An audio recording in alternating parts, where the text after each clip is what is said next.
Fill her up. You're listening to the Gas Digital Network.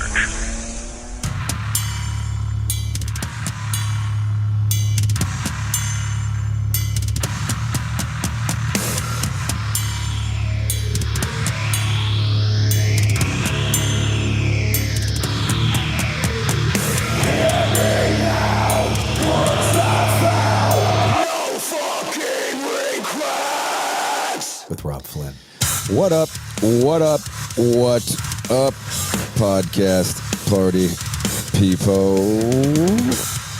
You know it. How you doing? How you living? How you feeling? I bet you're feeling good. If you're paying attention in Machine Head Land, well, yesterday was a good day. Technically, today was a good day. We launched our new track, Choke on the Ashes of Your Hate.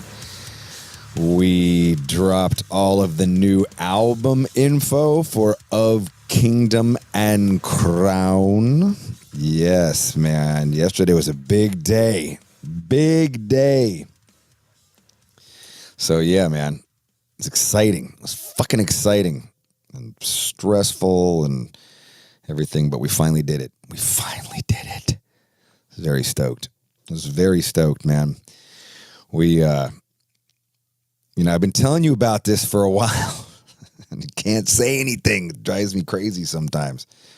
But, the reaction has been phenomenal. It's been fucking incredible. Honestly, so just humbled by the reaction that the new song has got, that the album cover has got. Got to give a shout out to Ceciro Anton. He's the artist who we collaborated with to put that album cover together. Also the singer of Septic Flesh. He's a sick artist. Fucking sick. So, collaborating with him was awesome. Seth Catfinger Ciro Anton. That became his nickname during the course of the project. And then also the video, we dropped a video yesterday. Oh boy, let's see. Let me play this motherfucker right now. Can I share the screen? How am I going to do this? I'll just play the music. How about that? Yeah, I'll just play the music. I'll put a link somewhere here. Somewhere right here or over here. My producer's going to put the video in a little box. Because it's going to take me too long to figure out the share thing. Bay Area thrash metal motherfucker. New track, baby. It's track 2 on the album. Faithless with a knife mask on, but the light poison everything. False conspiracy, soulless enemy, dead for what to say. Look around and see the great decay. Violence turns the fearful into slaves. Show on the ashes of your hate. Yeah, motherfucker. Know what I'm saying? Know what I'm saying? Yes. That is, let me put this on pause. Yeah, how do I do that? Get it over here. There we go. Put it on pause. Go back over here to Spotify, where I've got some cool Amon Amarth music. But yeah, anyway, if you want to, we've got some ridiculous packages, box sets, picture disc vinyl, red and black splatter vinyl, black marble, 16 different vinyl variants throughout the world. We have some exclusives at 10 Ton Trading Company, which is the store that the band owns 100% and operates ourselves, the merch store. Nuclear Blast has a shit ton of exclusives. Several retailers throughout the world, including 3 in the U.S. and 3, I think, overseas, have exclusive vinyl variants and cassettes and CDs and digipacks and the whole shebang. So if you just go to 10tontradingco.com, that's got everything that you need. everything that you need is right there. It's got basically every variant from 10 ton, every variant from Nuclear Blast, every variant from the retails, all available. If you want to go hunting, collectors, you know what I'm saying? Like, we made it easy for you. We put it all in one place. And, yeah, I'm really stoked, man. I'm really, really excited to share this record with you. I'm really proud of it. And I think you're going to be super stoked. I hope you're as stoked as I am for this, and excited, because I really, really just, I think we tapped into something special this time, man. Like, something really just, we needed to deliver, and we did. And yeah, it just feels good. Just feels really good. It's exciting to like just put it out there. Like, fucking. Sometimes when you're in the music business, you got to hold on to like all of your shit, like it's a secret forever, and you're just like, fuck. So it's like a fucking orgasm when you finally get to put it. Just, feels good. God damn it. Speaking of orgasms, my wife and I are finally having relations again. I think I talked about this. She had a little operation. We couldn't have relations for a while, but it's all healed up. It's been good. I was going to town on YouPorn jacking off for 6 weeks, but now I don't need that. I'm good. We're back at it. Drinking, hanging out on our weekend, doing our date night. Yeah, it's been good. Been a cool time. I'm getting ready to go on tour again, and I feel like the closer I get to tour, the more I'm like, I'm happy. I'm super excited to go on tour, but I'm gonna miss. I was talking to her the other day. I was like, I'm gonna kind of miss the pandemic times. Like, life was a little slower, and something about that. I don't know. Call me old fashioned. I'm a little old fashioned in that way. Like, I think I need to make time for myself to slow my life down, and I'm not good at that at all. Like, I'm terrible at it. Like, I just fucking work, and I need to like take time to decompress, take time to just, not do shit with the band or with fucking anything. Just relax. Somebody called me a workaholic the other day. I was like, I hate that word. It annoys me to no end. It's probably true. It's why it annoys me. But yeah, we're gearing up, man. We're gearing it up for it all. And I can't wait to get on the fucking road. Can't wait to tour Europe. Can't wait to tour America. Get to Australia, Japan, the fucking Canada, Mexico, South America. Get all of it in there. I want to hit South Africa this time. Never been to South Africa. I want to get back to Israel. I want to get back to India. Play some places we never played before. Go to that first time shit. It's going to be a big tour cycle. Going to be a big album cycle, man. I'm excited. I know I've said that like 20 times, but I'm fucking excited, man. I tell you what, you're going to enjoy this podcast, man. Great conversation. I remember we met. I actually saw Amon Amarth for the first time. I want to get this right. I got to check. I got to check on my phone real quick. Amon Amarth, Earth Crisis, In Flames tour. Let me see if I'm remembering this right. I want to see if I'm remembering. No, fucking fuck you, Siri. I want to see if I'm remembering this right. I think that the first time Earth Crisis, Amon Amarth.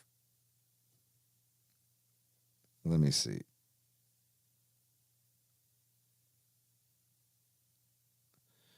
I don't know. Maybe. Let me put in the tour.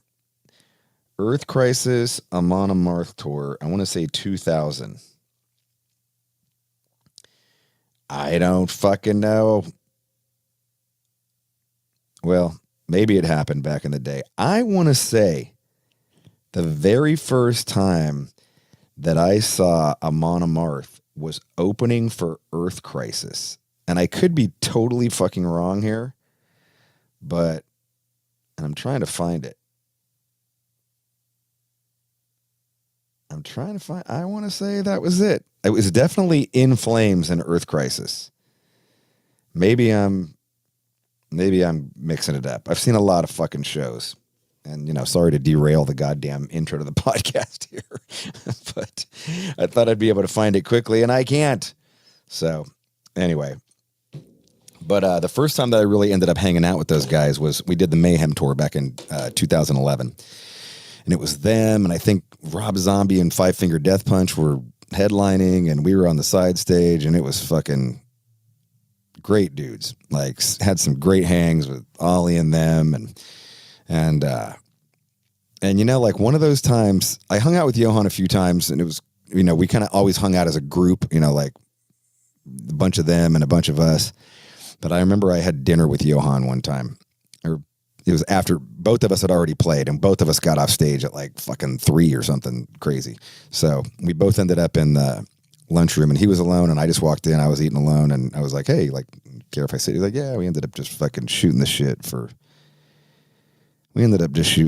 like an hour. Just, we finished our food, and we're just talking, and it was still sunlight out, and it was just it was a hot day, and we were kind of in this outdoor like picnic table where they had for bands to eat in the catering area. And I just remember talking to him for fucking a really long time. And I was like, this dude's fucking awesome. Like, this is just a cool dude. He's just a cool motherfucker. And, I always liked those guys after that. We crossed paths with them a bunch of times in Europe and doing festivals. And then, yeah. And it just, like that memory, I don't know why I brought that memory up, but it was just a good conversation. Sometimes you just get a vibe off of somebody, you like sitting down, you talk to them at dinner, like no one around, like just kind of see what someone's about. And sometimes you talk to some band guys and they're kind of looking over your shoulder to see who's like over there. And, like, oh, is there someone more important I could be talking to? You get that kind of a vibe sometimes. And, that was definitely not Johan at all. Like, he was just, it was heavy. We had a heavy conversation. And it's kind of like this conversation that we're about to have. And you're about to listen to.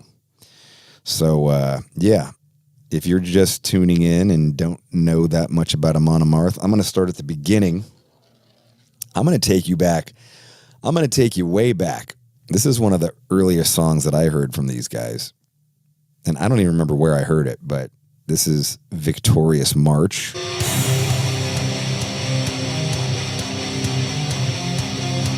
Heavy death metal, man.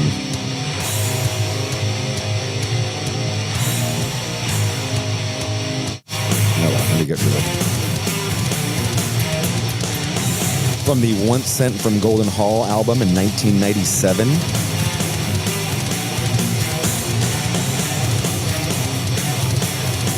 God, His Son, and the Holy Whore. That's a great song title. That's off their next album, The Avenger.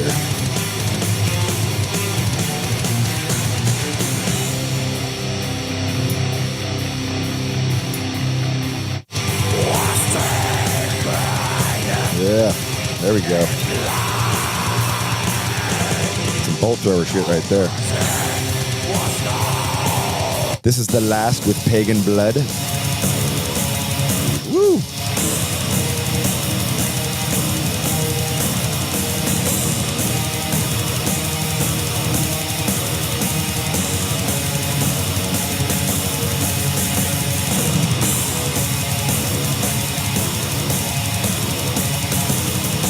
Look at the lyrics there.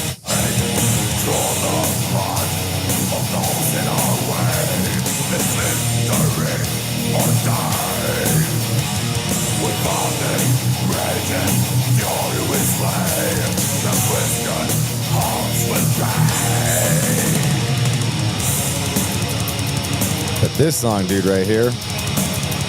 This is a jam right here. Listen to this riff right here.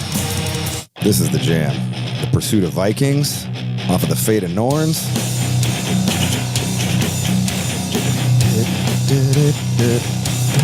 Where is it? Here it comes.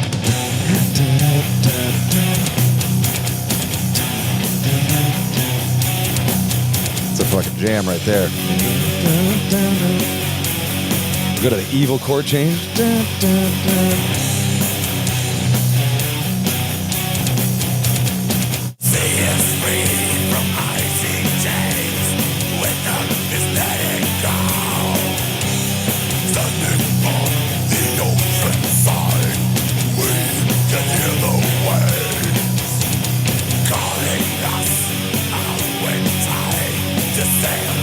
And then this is the album that kind of broke them into the stratosphere right here.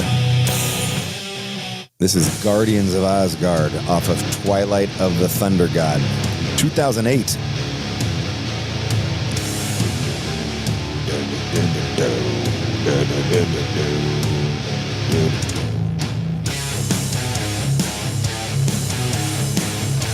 Their guitar tone's gotten darker over the years, you know? Like those early records had more like metal sound. It's got more like death metal, in tune type of shit.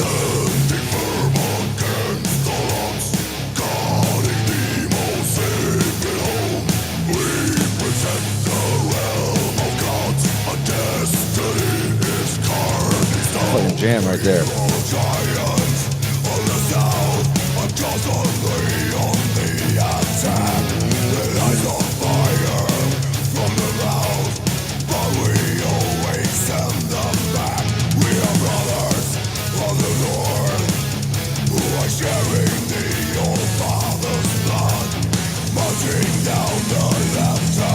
Here's Deceiver of the Gods.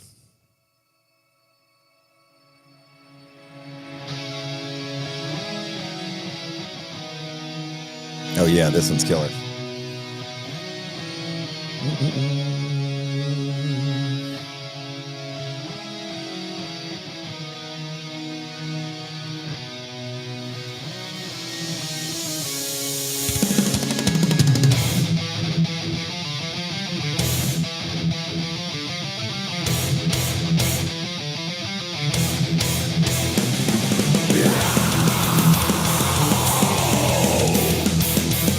This is, check it out, Raise Your Horns. I'm in this video here. Whoa, hold on.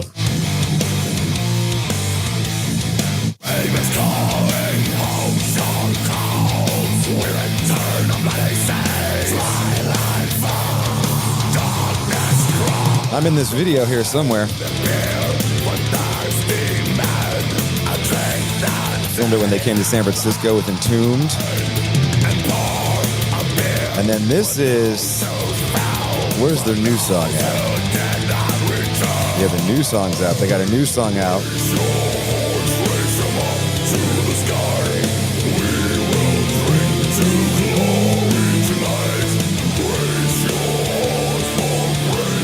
And then this is the new song, Put Your Back Into the Ore. Let's get to the jam here.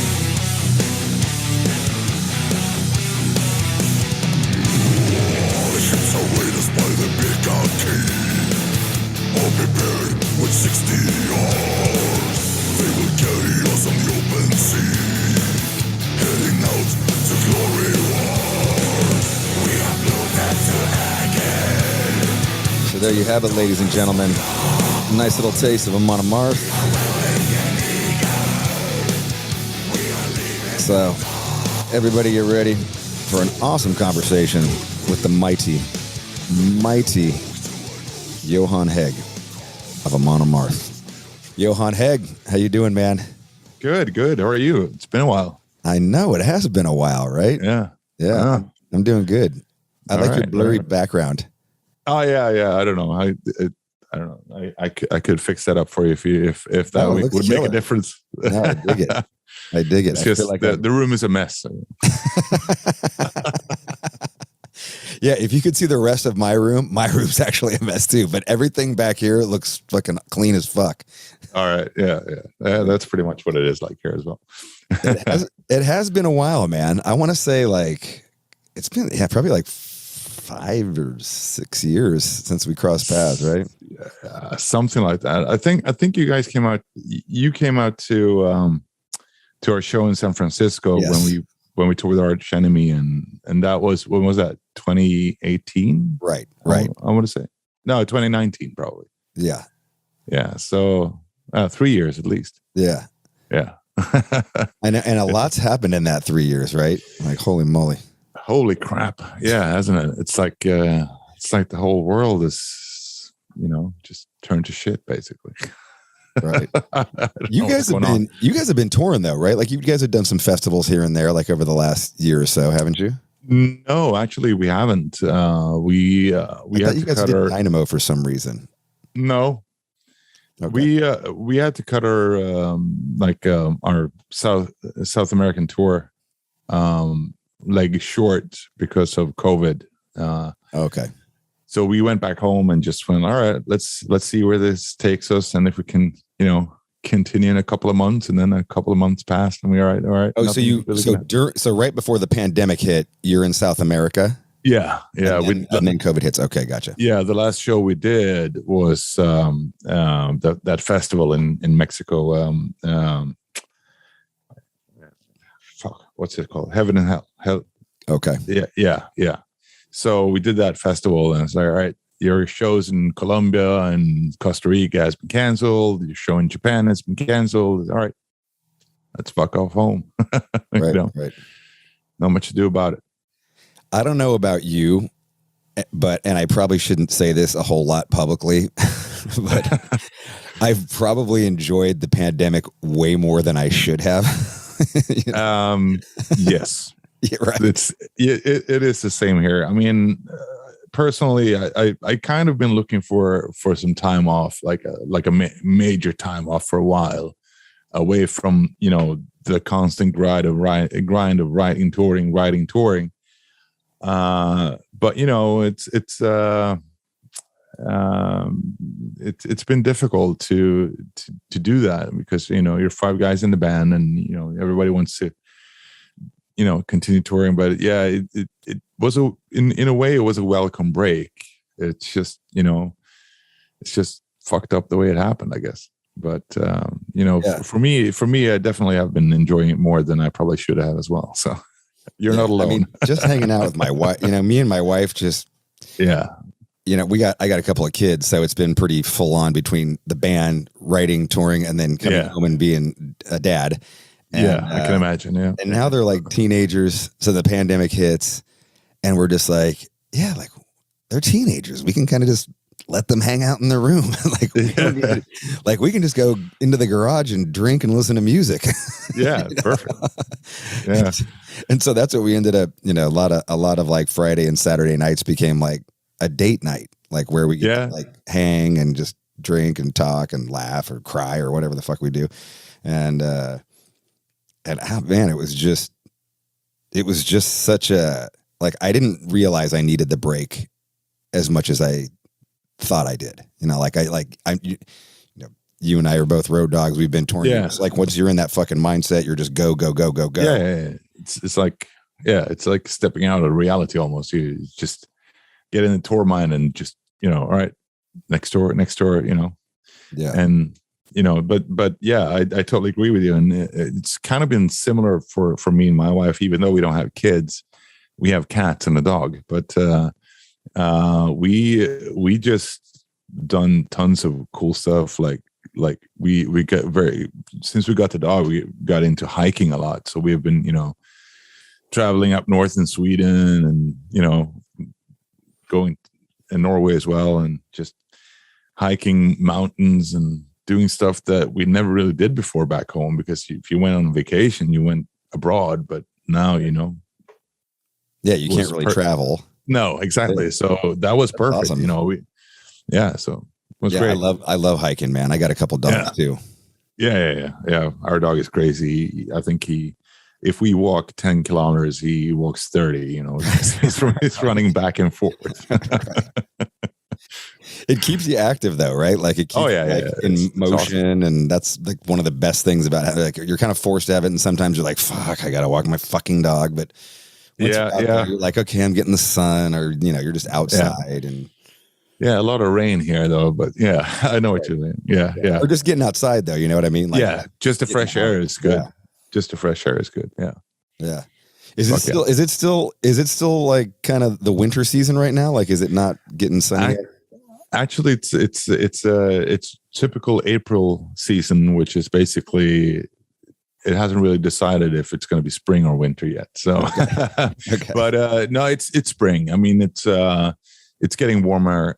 But like last Friday, I think we had like 10 inches of snow, like coming over, like I don't know, one evening. So it was the whole place was covered in snow. But that all that snow more or less is gone now. So it comes and goes. It's not typical to have that much snow in April, but definitely to have some snow and then going away and some warm weather, and you can go out in a t-shirt the next day. They have to have a winter jacket. So Right. Yeah. You've obviously kept busy writing music.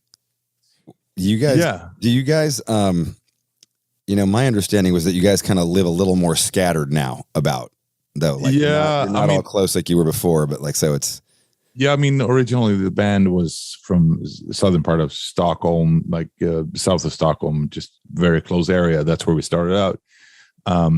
But now we're more scattered. I'm the one living furthest away. So I live 2 hours away from Stockholm. Okay. The other guys are in different parts of Stockholm. But so technically what we try to do when we write is, we write at home and then we have jam sessions where we meet up at some place and just, record demos and try out stuff. So, yeah.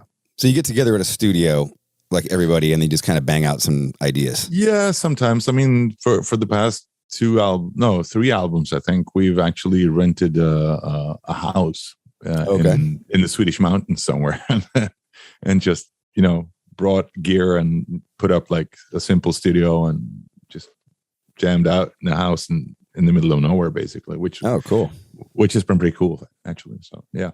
Hey, when you do something like that, though, are you hearing the tracks? Like, are you hearing the riff idea? Are you guys emailing riffs back and forth or drum ideas back and forth? And so you're kind of hearing it starting to come together? Yeah. I mean, normally at that point, we have the ideas. Basically, the basic ideas are there. We're just trying to figure out like how to arrange the songs. And if we can come up with some certain parts that are missing. A lot of it this time was spent on actually working on lyrics because for different reasons I was a little bit lazy with with the writing. But what reasons were for different reasons? What does that mean? it means I should have paid more attention. No, but I'm doing lots of You're like stuff.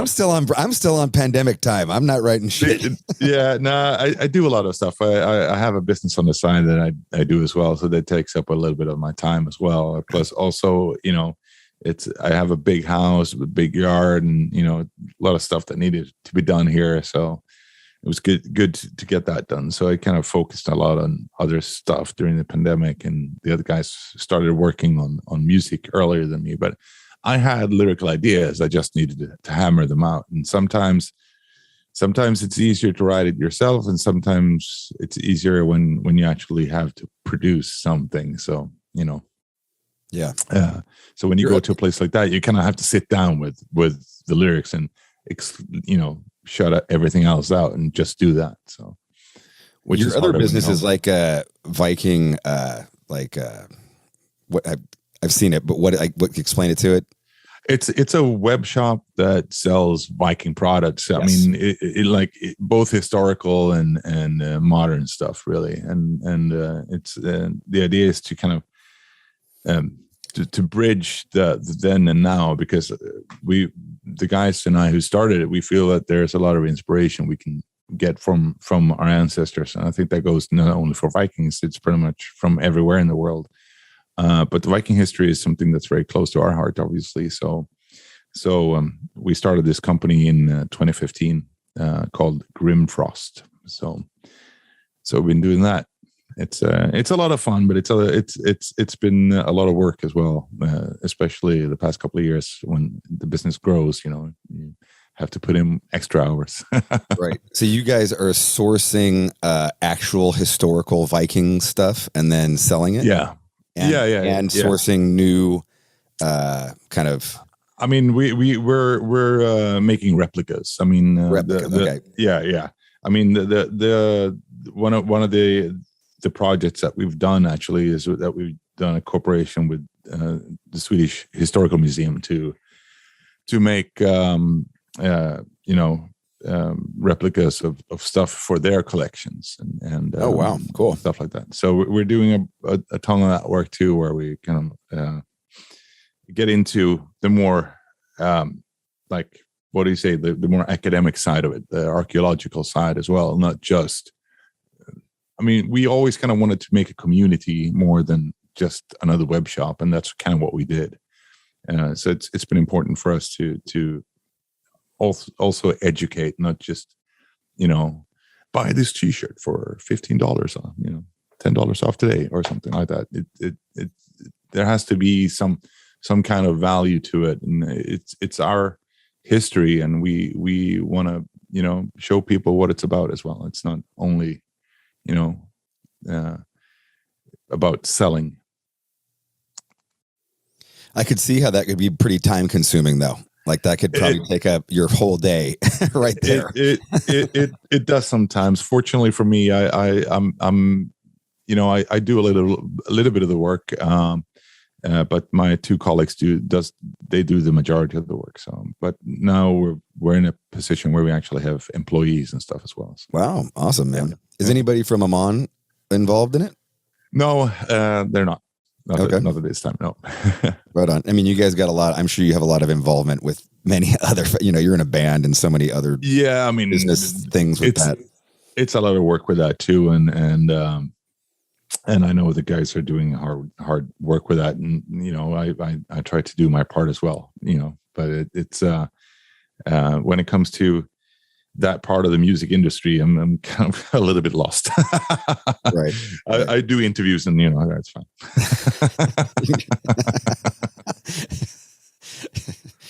That's funny. Yeah. I see what you're saying though, man. It's fucking, sometimes you gotta have that person or even that band member or that manager maybe who just kind of keeps it all at bay and keeps it running, because it can fucking, it can crush your soul sometimes. It can. I mean, obviously we all try to contribute, but there's in our band, definitely, I would say that guy is Olavi.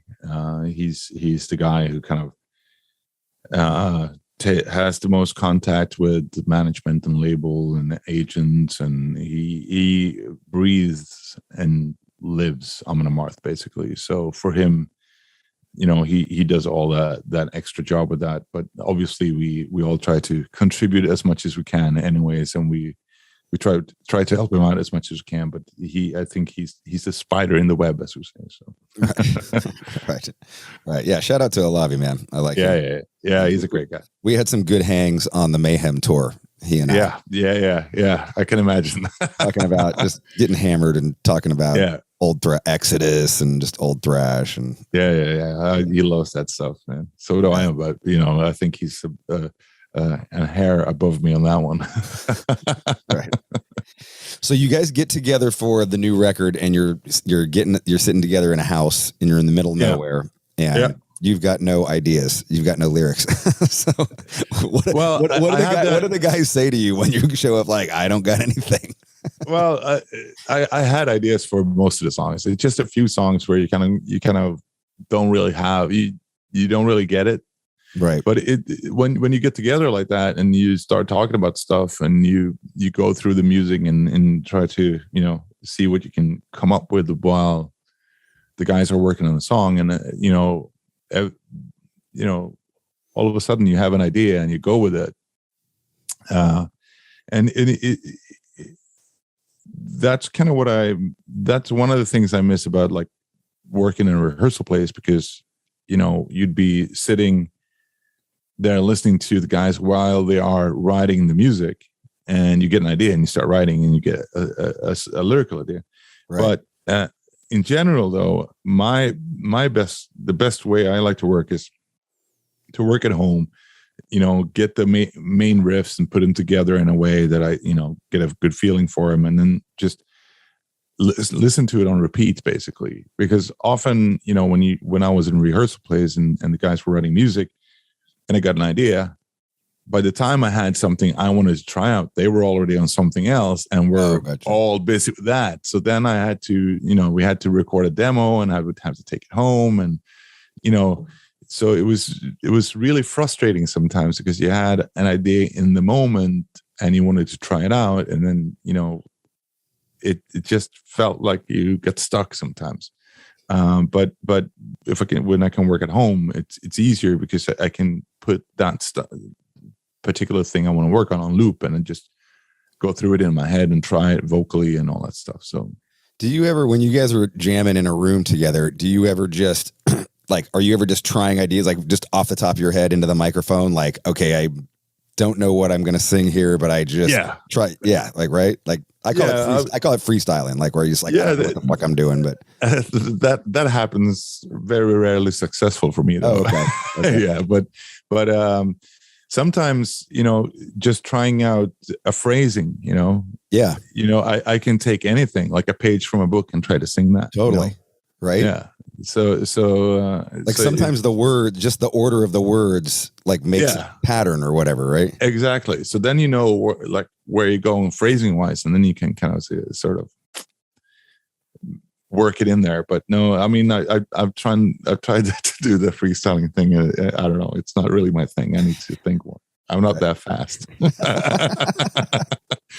Do you, when you come in though, like, and you're going to write an idea and first of all, are you the only person who writes lyrics or do the other guys also help write lyrics?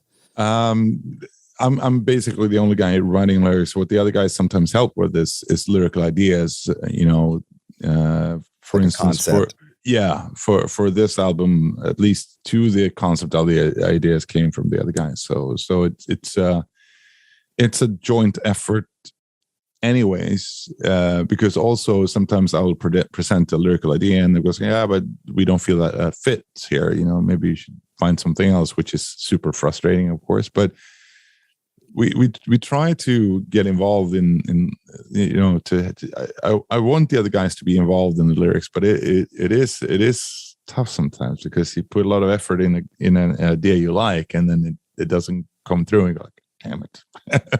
Right. But it has, I think that's something that we always try to do. It's like that the songs musically and lyrically has to work for everyone. It's always been very important, and I think it's something that we feel like if you do it that way, then you get a really good teamwork, and you get like the sense afterwards. Everybody feels that we made the best album that we possibly could musically and lyrically. So, when do you know, like, okay, this is it?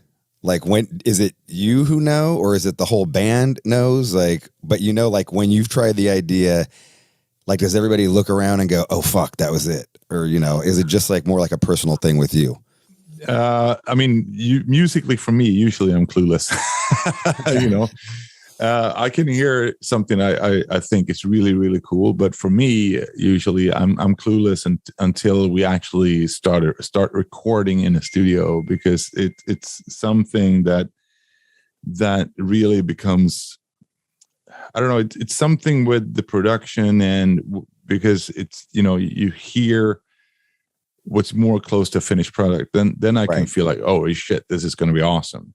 Because often, sometimes with the roughness of the demos and stuff, I sometimes have a hard time imagining where we're going musically. Plus, also often the lyrical ideas don't really come together in like perfectly until we're in the studio, because that's when we start, hammering out details such as phrasing, so that you get the punch of the lyrics, and you give the lyrics some air sometimes, or you make it more busy sometimes, just to lift that particular section, and then you go like, this is going to be awesome. But You guys working with Andy Sneap for a few albums now, right? Yeah, this is the third one that we're doing with him. We had an in between year where we worked with Jay Rustin, but yeah. Oh, okay, Yeah. okay. But you went back to Andy for this upcoming record, right? Yeah. Andy's awesome. I love Andy. Yeah, he's amazing, and I personally love working with him. I think between the producers that we actually had, which are not that many, but I think him and Jens Bogren are the ones who have helped me personally the most, anyway. So Awesome. In what way? Really, both the way of thinking. I'm coming back to phrasing, but like how you position the vocals to the music, because I had a tendency to write all my lyrics in the same kind of rhythm, and even though it worked, it tended to be a little bit boring, and you lose sometimes the punch of the lyrics in the music, so if you change the phrasing, you can lift that particular part of the song, so they both helped me a lot with that. I think Jens helped me to really break out of that format that I had, and I think Andy helped me realize that sometimes just to change the beat sometimes on the lyrics or is crucial, to lift a song or something, because vocals can be they can be their own instrument sometimes. So yeah. So but they're both great to work with. So it's kind of cool having the guitar player for Judas Priest as your producer, right? Like in some way, you're just like, this is so fucking metal. Like, yeah, I agree.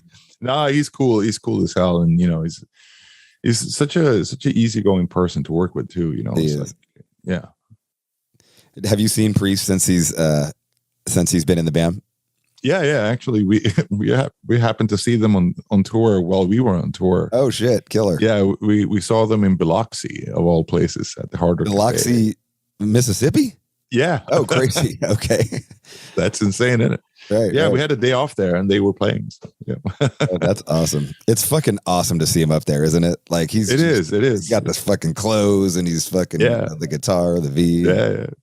Yeah, he's awesome. And I know a lot of people are complaining about Andy, but I think he's doing a great job. He's up there kicking ass every night. I mean, I think he's doing a great job in Judas Priest. So. Yeah, I mean, it's such a crazy circumstance why he's even there. You know what I mean? Yeah. Like, people should be understanding. Like, if Glenn Tipton could be there, he would be there, but he fucking can't. Like, no.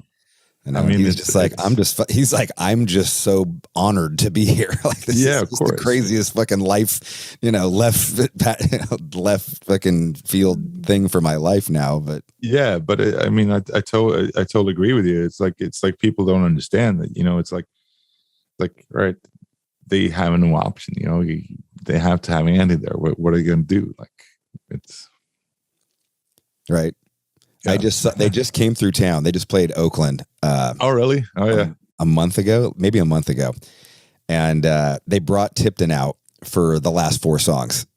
Oh, which cool, was man. Fucking awesome, dude. And of course, everybody, like the girl next to me started crying. She was like, oh my God, I never thought I'd see. I mean, like fucking, and this chick was, it was just some girl that was standing next to me and she knew every fucking word. So her and I were really? every word. We were both fucking hammered and it was super fun. And then Wayne from Hatebreed was there. Wayne from Hatebreed moved to Northern California and he lives here now. And he's a huge Judas Priest fan. Like, knows every fucking word to every dude. So we just, all of us like arm in arm, just singing the words. And then Tipton comes out and it was, they had a huge stage set. They're playing the Fox, which is kind of like the Warfield, basically. Like, yeah. But I mean, they had like an arena sized, like giant thing floating above them and blow up fucking TV screen. I mean, the fucking video walls, and it was. Did they have any room for audience? I don't know. It's like, dude, it was badass. It was Queensryche open. So, they played. that's so cool when they do stuff like that. You know, it's fucking awesome, man. I love it. And you know, I sat there thinking, Wayne actually came up to me at one point, and Wayne is just like, why are we not watching this in a giant arena right now? And I was just like, right? He's like, why is Iron Maiden playing an arena and Judas Priest isn't? What the fuck? And I was just, you know, like, when we were just super drunk, and I just kind of laughed about it for a second. But the more I thought about it, I was just like, why is that? Like, it is weird, isn't it? Why I mean, why is that? Like, fucking Judas Priest, you know, like. But I think what it is it's something that Iron Maiden has done really well, but they've been very consistent. I mean, apart from 2 albums with Bruce Dickinson not in the band, the Blaze Bailey, Blaze Bailey. Yeah. In some ways, though, they've had a very similar path, though. Yeah, but you know, when he came back, it was almost seamless, you know, and then obviously Adrian Smith came in as well again, and it kind of lifted the band again. So they had a bit of a slump, and then he came back and with the Brave New World album, and it went like boop, up again, you know. Yeah. And people were really like excited for that. I think for Judas Priest, it's been such a rocky thing since Halford came back. I don't really know. I haven't really followed all the turns. Musically it's been rocky? I think they made a couple of albums that were okay, but they didn't really have that push for the, you know, comeback. They didn't really come back with a new Painkiller, if you know what I mean. So okay. But even though the albums were great, you know, I love Firepower, even though I think maybe awesome. Even though it maybe is a few songs too long, in my opinion, but you know, it's a great album, you know, it's no doubt about it. But it seems like some bands, they don't, you have to time your comeback in a way, you know, that it kind of lifts off. And I think Maiden managed to do that, I think. Yeah. Whereas Judas Priest didn't, for some reason. Interesting. Yeah. I sat there pontificating it, and I was like, in my mind, like, Priest has got equally strong catalog, you know, like fucking classic, timeless, some of the greatest heavy metal songs ever. Definitely. They both had the different singer period. Yeah. That was pretty bad. you know, not horrible, but like, you know, compared to what was before, like not anywhere near as good. And then they both got their singers back, you know. Yeah. But then one went, you know, one's playing fucking stadiums and arenas, and the other, you know. But I don't know. I think some of the later day Maiden records, you know, are on par with the later day Priest records. Like, I would definitely say that. Yeah. But I actually think that Brave New World is a really strong comeback album. Yeah, right. Yeah, it is, and in my opinion, anyways. But like again, I never put that together. That is a good point. That was a really strong comeback record. Yeah. So I think, but I think it is timing sometimes, and I think a difference is, if I'm not mistaken, I think Halford was gone for longer than Dickinson, but I might be wrong. I might be wrong on that one. I'm not sure. Yeah, I'm not gonna. I'm gonna leave it out there for the fans to judge. Let's not try and be historians. No, of course not. But it is weird somehow, you know, because as you say, if you look at the catalog, definitely on par. I would say that definitely is great, and some songs are even more iconic, you know, than. I mean, I would probably say that Breaking the Law is bigger than Number of the Beast, but I don't know. Yeah, I don't know either. Yeah. And I think Maiden had a mascot, which I think is definitely, you know, having Eddie kind of changes the whole fucking, you know, like if you even look at the whole new, like the album cover is just Eddie. There's not even a picture of the band on the new album. It's like, we don't need a picture of us. Like, don't show us. It's like, just show Eddie killing people. Yeah, exactly. Yeah.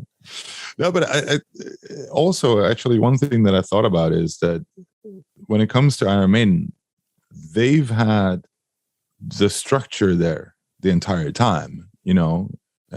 with the management and their company and Rod that Smallwood. whole thing. Right. Yeah, so they've had all Sanctuary. that stuff, and it never stopped. Even if Bruce Dickinson and Adrian Smith left the band, it was still there working for them. So when Right. they came back, they could just pick up like nothing had happened, basically. Right. That's a good point. Yeah, That's a good point, man. Yeah. I don't know. It seems logical in my mind, anyways.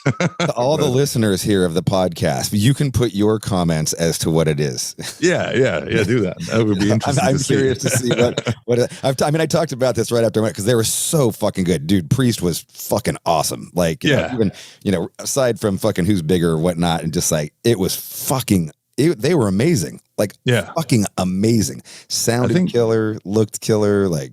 I think when we saw them in Biloxi as well. I mean, it was a weird show in many ways, but I think Halford sounded awesome. I was like surprised because the last time I heard him live, I was like, all right, it's not going well here.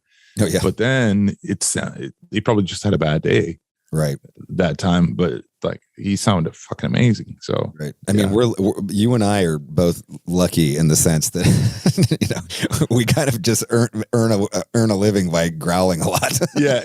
We like if we're out of key, it doesn't really matter if we're off. No. If we miss a piece of the lyrics, nobody's gonna know the difference. Yeah. If we fuck up if we fuck up the victim of change's note, like it's okay. Like if Halford does it, that you're like, whoa. Oh, ooh. Yikes. That applies to Dickinson too. Like, Yeah, it does. Like I think when you sing that really high stuff, man, it's so challenging. Oh yeah. Fuck, man, I could never do that. Right. Did you ever try though? Like when you were first starting out, like did you ever just try singing like power metal or Maiden or Priest or anything? No, because when I started in Amon Amarth, it was a death metal band. Right. It Scum, actually was right? called Scum. Yeah. And it was definitely like old school death metal, really. So that's where I started. Trying to growl. Yeah. And I even got the job by growling to Europe. Oh, yeah. I saw that in the documentary. Like, Yeah. you were death metaling the final countdown, right? Yeah, exactly. The final countdown. Yeah, it's brilliant, man. But it's like, I had very limited experience of death metal when I started in the band. I heard Entombed and Dismember, basically. That was it. So Right. So for me, it was something completely new, and I thought it was awesome. So I just tried to apply it to all the songs I knew, basically. Yeah. Just to learn how to do it. I mean, were those Entombed must have been a pretty huge part of your life, like inceptual, like early teenage. I think for all Johan. Swedish bands, like Entombed, I mean, maybe not early teenage, but definitely like when I started in the band and needed inspiration for, how to sing and what death metal was really, it definitely was one of those bands. But I would say actually for us as a band, our local heroes was Bigger, which was Desultory, which is like a local band. And they were signed to Metal Blade for 2 albums, and which was huge for us, So for us, they were like the guys that we really looked up to. But these are people that you could hang out with and be around. I mean, and I didn't really know them like per se. Okay. I knew we had friends who were friends with them really close, but so yeah, it was definitely something that was, but Entombed was definitely one of the bands that we looked up to, and Dismember as well. So it looks like your manager is asking to join the interview. Oh, really? Yeah. Are we letting him in?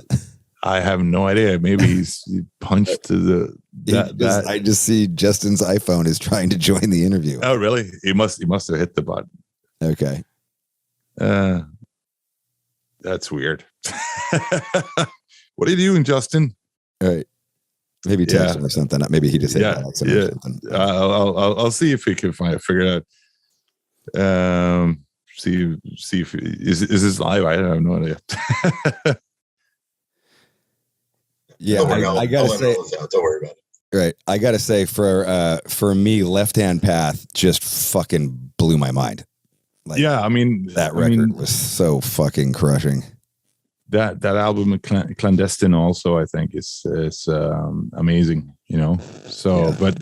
but I think also one thing that I personally enjoyed a lot with Entombed, and I think this is for me when they came out with To Ride, Shoot Straight and Speak the Truth. That was such a fucking insane shift, you know, like Right. it became death and roll, and Yes. it worked so well. And it was just Totally. it had this groove that is just phenomenal, you know, and I loved that album when it came out. I still love it, you know. I still think it's a fucking fantastic album, and that changed everything. That one, and also Slaughter of the Soul by At the Gates were two albums that really, you know, changed things up back here in Sweden. Definitely, I would say. Yeah. No, I gotta say too that even like the Hollow Man era, you know, like Yeah. that record, that was kind of the beginning of that death and roll. Yeah, because that was the EP that before Wolverine Blues, right? And then Right, it rolled right. into So Yeah. that you're right. That whole era definitely changed the whole playing field for death metal. I think Yeah. it became something different. It showed that death metal could have a groove, you know, which Totally. I fucking enjoyed. LG was the best too, man. Oh yeah, dude, missed that guy so much. He was something. I mean, he was a fucking character. Like, Oh, he was such a. I mean, everybody says this about someone who's died, but honestly, like he's the most genuine person I've ever met. I think yeah. he was never anybody else but himself. You know, he never tried to impose, or he tried to. He was just walking around, you know, being funny or just being himself. Is just insane. Like I remember I actually remember the first time I talked to him, which was this odd situation because I think we just released like a demo or something, or we had two demos, no, one demo, and we were at the bar that we always go to or something, and I go to the blackjack table, which they have like this casino part of the bar, and I, you know, drinking and playing blackjack, and LG is sitting a few chairs down from me on the table, and then all of a sudden leans over and says, "Hey, you're Johan Hegg, right, from Amon Amarth?" I was like, "Holy shit, he knows who I am," you know. It's like that was weird, you know, like, and then we started talking. It was awesome, you know, and it felt. But he was never like, I'm LGO Entombed. That's like just this regular guy, basically. Yeah. I gotta say, he was the ultimate rager. Like that motherfucker Yeah. partied. Like he Fuck partied yeah, man. more than anybody I'd fucking know. But he always was cool. He came out to every Machine Head show we ever played in Stockholm I can imagine. from 1994 Yeah. until the last time that we played Stockholm. Yeah. I mean, he loved going to the shows, and he you know, he did. We asked him to do that song with us on Twilight of the Thunder God. We did the duet for Guardians of Asgard. Yes. And we did the video together as well. And every time since then, whenever he had a chance, he's like, "Oh, you want to do a Guardians of Asgard? You're playing there. I can come there and do that." And yeah, let's do it. You know, he always wanted to be there and, you know, perform, but he almost never knew the lyrics. But it worked out fine, anyways. You know, it's just awesome. Right. He could make it sound. He could make it sound like a lyric. Yeah, exactly. No, I mean, I don't know why that struck me as something, you know, like you tour enough and like, you know, people come out and then, you know, people stop coming out or people go away for a minute and they come back again. It's just very rare to ever find anybody, let alone a band member, that comes out to your show every single time you go through town. No, but he, as I said, he was one of the most genuine people I ever met. And he genuinely loved metal and partying. That was his thing. Yeah, you guys took Entombed out in the US too, right? Like at one point. Yeah. We had Entombed in the US and also in Europe, UK. So we toured with them a couple of times, which was really, really odd to have Entombed opening up for us. It felt so weird, but Right. it was awesome. Obviously when we did the US run, it was Entombed AD, but it was cool. Great guys, lots of fun hanging out with. And obviously LG is sorely missed. It's like I'm just glad I got to talk to him just before he passed. So because did you know? I knew he was very sick, and he was going through the treatment, and I forget why, but for some reason I just decided I should call him. So I called him up and asked him how he was doing, and he was in his hospital bed, and he looked very, very tired, but he was staying kind of positive anyways, and I said, if there's anything you want, like, let me know if you need something, I'll come over with something, and he said, yeah, no, I got everything. I got my computer games. Keep myself entertained here in the hospital and stuff. And it's all right. And then I think less than 2 weeks later, he was gone, which was so surreal. It just didn't feel like he would lose that battle when I talked to him, but cancer is a bitch. That's great that you got a chance to talk to him though, man. Yeah. It like felt some great. People never get that. Some people never get that. No. Yeah. So I'm glad I picked up the phone. I think probably I was thinking about it, and probably my wife is very smart when it comes to things like that. She said, why don't you just call him or something? Probably. It's good to have a wife who says those kind of things, right? Yeah. She's awesome. As a dude, you're like, that's a good idea. Yeah. I don't know why I didn't think of that, but I'm glad that you did. Yeah. Typical guy thinks that, I don't want to bother him. But I'm really glad that I called. I was reading that your wife actually kind of inspired you with some of the lyrics on the new record, that like you somehow got some inspiration from. Yeah. Because the thing is, like, she's really cool that way. She's really into a lot of esoterical things, if you want what I mean. But like, she likes the more what do you say? The more mythical side of everything, and also looking at, like, one thing that we got into especially is something called Helvägen, which is technically it's a labyrinth, and it's connected to the runic alphabet. And basically what it is, you walk a circle, and it winds you into the center, and that represents walking down to the realm of death, basically. And then to get out of there, you have to walk back. You have to circle back, not the same way you came, but like you kind of circle back, and then you come out the same place.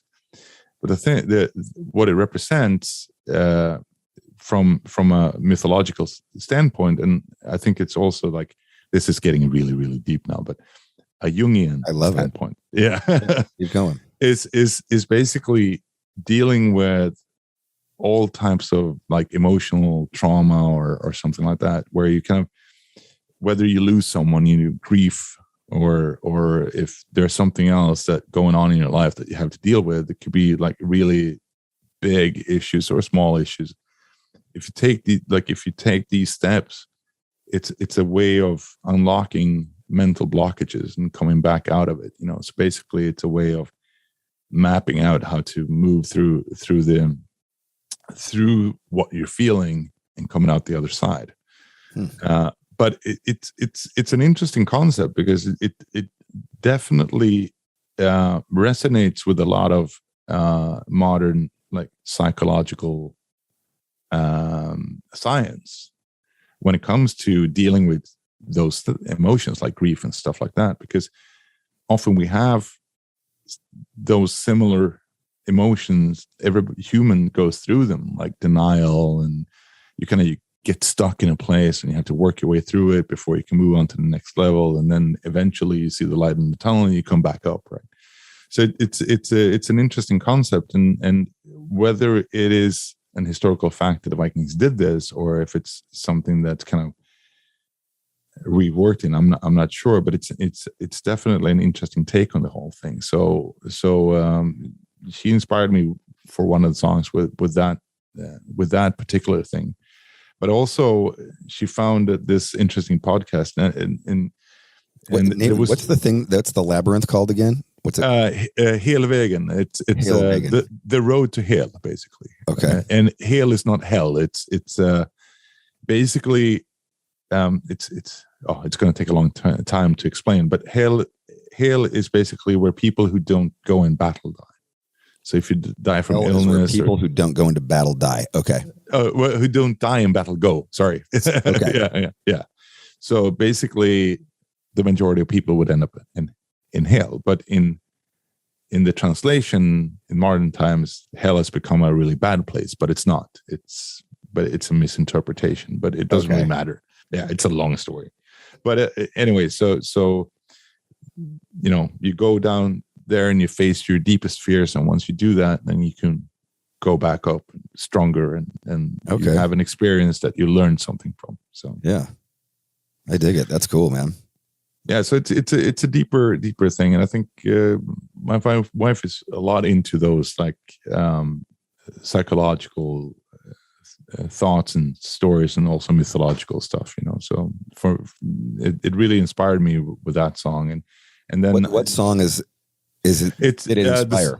The last one, actually, the Serpent's Trail. So okay, because that's the first path, the first part of the labyrinth where you go down to hell. That's called the Serpent's Trail.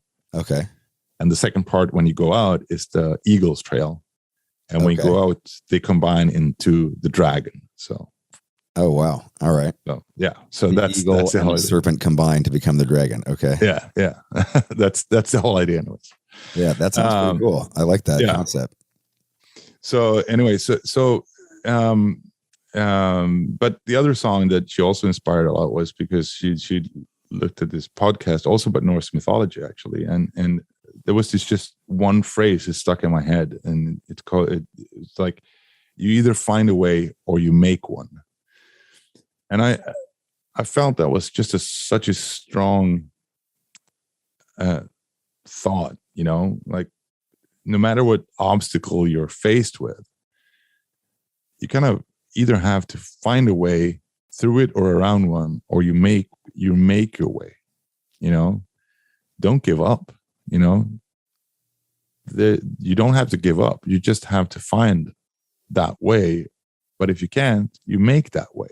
Yeah. And I think that's really, that's a really inspiring thought, that we have that power. Every one of us has that power if we just don't give up and fall into apathy when faced with big hurdles or adversities. What podcast is she listening to? I actually forgot. Like the most inspirational podcast in the world, right? Yeah, probably. No, but I forget what this one was called, actually. But yeah. So, but you just overheard something that she was listening to. She just was just talking to you about it. Yeah, okay. Yeah. So yes, that really, like, wow, that's such a cool thought, And so, what song did that inspire? Find a way or make one. All right. Yeah. Do we have an album title yet? Is that out there? It depends on. Almost. I think it's not announced, and technically not the song titles yet. But there is an album title. I'm not sure when this podcast is coming out. But coming out soon, probably soon. All right, it's coming out before you're announced. All right, yeah. So let's keep it to ourselves. I gave you guys enough. All right, no, that's cool. No, I'm excited to hear it. I'm sure the listeners are excited to hear about all this stuff too. I mean, it's in some way, it's kind of branching out a little bit from the standard Amon Amarth stuff too, which I think is pretty cool and must feel good to explore other stuff.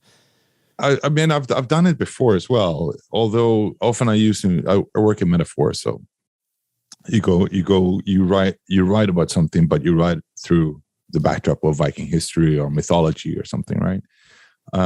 But it's something that I like to get into, and it's nice to find different angles to, the Viking history, because if to be honest, the Viking history, the Norse history, Vikings, they weren't that many. Right. Most people were farmers, or fishermen, so it wasn't like everybody up here in the north were carrying battle axes and going off to war. Most people, they lived normal lives for their age. Right. So yeah. Do you ever have you ever been to that Viking museum in Stockholm? Yeah. That's a cool one. It's awesome. It's awesome. It's fantastic. There, actually, interestingly enough, I was in Ireland last week, and we went to the National Museum. I think it's called the National Museum, and they have a really cool Viking exhibit there as well. So oh yeah, that was awesome to see as well. It's not as big as the Stockholm one, but it's fairly big, and so it's interesting. The Stockholm one's got like the ride in it. Yeah. Which is actually, I didn't go on the ride though. I went. Never been on the ride? No, I went before that was in place. So. Oh, okay. Yeah, okay, gotcha. Yeah, I did the ride. It was killer. Oh, cool, man. No, I haven't. It's trippy. Do you find yourself ever doing that? Like you're on tour and you're like, hey, there's a Viking museum nearby. I'm going to go check it out. Or you're like, I'm just going to go to the bar. I mean, it's not that many Viking museums around in the world. Interestingly enough, though, when we played New York a couple of years ago, the Stockholm exhibition was showed in New York, just oh wow, down the street from where we were playing. So it was just down the street from. I never remember if it's Best Buy or Nokia or whatever. Oh, right. Yeah. They changed the name on that place. Yeah. So it's just down the street from that, and but and we were invited to go if we wanted to, but I just didn't have the time. It's like we had so much other stuff to do. Always in New York, you're always busy with the stuff. Interviews and crap. So. Right. Of course. Yeah. Yeah, man. I have I've had a nice break from it, and I guess it's all going to start. It's all going to start up again. It's like, it's okay. It is. Let's just get back to it, and break's over, motherfucker. Like snap out of it. It's going to be awesome, though, man. It is. I'm really looking forward to touring with you guys. It's going to be killer. As are we, man. I know we've toured together a couple times now, which is yeah. But it's like we had such a great time on that Monster. Yeah, the Mayhem Festival tour. Yes. Brilliant. Yeah. That was a good time, man. Yeah. So really looking forward to this. I think it's going to be a killer tour, and it's cool to have the Halo effect along as well. Talk about a couple of legends in that band as well. Right. So, yeah. Totally. Some Swedish legends. I just had them on the podcast too. They were great. Oh, really? Oh, man. Yeah. Awesome. Yeah. Who did you talk to? I talked to Peter, and I talked to the singer who's Michael. Michael, yes, Michael. Yeah. And I've known Peter for a while, just from In Flames, and I loved him. He was so he's funny, man. Like he was great. He's a good guy. We were talking about him losing his virginity. he like did it in a public park in the afternoon. I was like, wow, dude, like good for you. All right. I was like, you go, Peter. I was like, I don't think I could have done that. I'm not sure I could have done that either. Yeah. Funny enough, actually, we went to Ireland now, and Dark Tranquillity was playing, and obviously Michael is singing in Dark Tranquillity as well. Mm-hmm. So we saw that show. So that was the first show I've been to in 2 years, basically. Oh shit! Wow. Yeah, that's killer. 2 years since you've been to a show, huh? Wow. Yeah. I mean, COVID fucked up everything. It's like no shows, nothing. Really, no shows in Sweden, huh? Well, there's been a couple, recently, but not that I've been able to go to, unfortunately. So okay, yeah. And you live kind of far away from Stockholm. You were saying? Yeah, I mean, it's 2 hours by car or train, so it's not impossible. But it has time with everything else you're doing. Way to go for a show. Well, I when I go, I usually take a hotel and stay the night and then go back the next day. So it's actually kind of sweet. Yeah. Oh yeah, that could be good because then you can Yeah. you don't got to drive back. You're not. Yeah, drive. exactly. Yeah, exactly. Oh, that must have been good catching up with those guys, huh? Oh yeah, that was killer show as well. And Safarin was on there, and we toured with those guys a couple of years ago as well. So that was good to meet those guys as well. But yeah, it was so weird. It was like nothing had happened. Yeah, like 2 years down the road, and everything's back to normal. You were like, really? right. But then again, you see that odd guy with wearing a face mask, and you're like, all right, yeah, you're reminded that you probably should be wearing one too. But yeah, you had 5 Guinnesses, so you don't care anymore. Right. I mean, I had here in America. I mean, we've been having shows since like August of last year. Really, like everything opened up, and at one point, like 100,000 people a month were dying. And it's just like we're back open, like we're open for business. I was like, okay, yeah. I guess I'll still wear. I mean, Sweden never really closed per se, but right. For shows and stuff. Yeah, but for shows and stuff, it was impossible to do anything because of restrictions. And then, what they did was basically Sweden doesn't have like any like martial law or anything, so we can't really close down society legally. So what they did was basically they threw the alcohol license. That's how they killed everything. Oh, they said, well, yeah, because you can only serve alcohol until like 7:30 in the evening, and everyone said, all right, fuck it then. Right. I'm not going to go out. Right. That was pretty smart, actually. That was a good workaround. Yeah. So, and then they got around to making this pandemic law that was temporary law to enable to be able to close down stuff. And yeah, it was really weird. But it was a weird situation, and a lot of people got fucked up here as well. But I think of many countries, I think we got away easy. Yeah.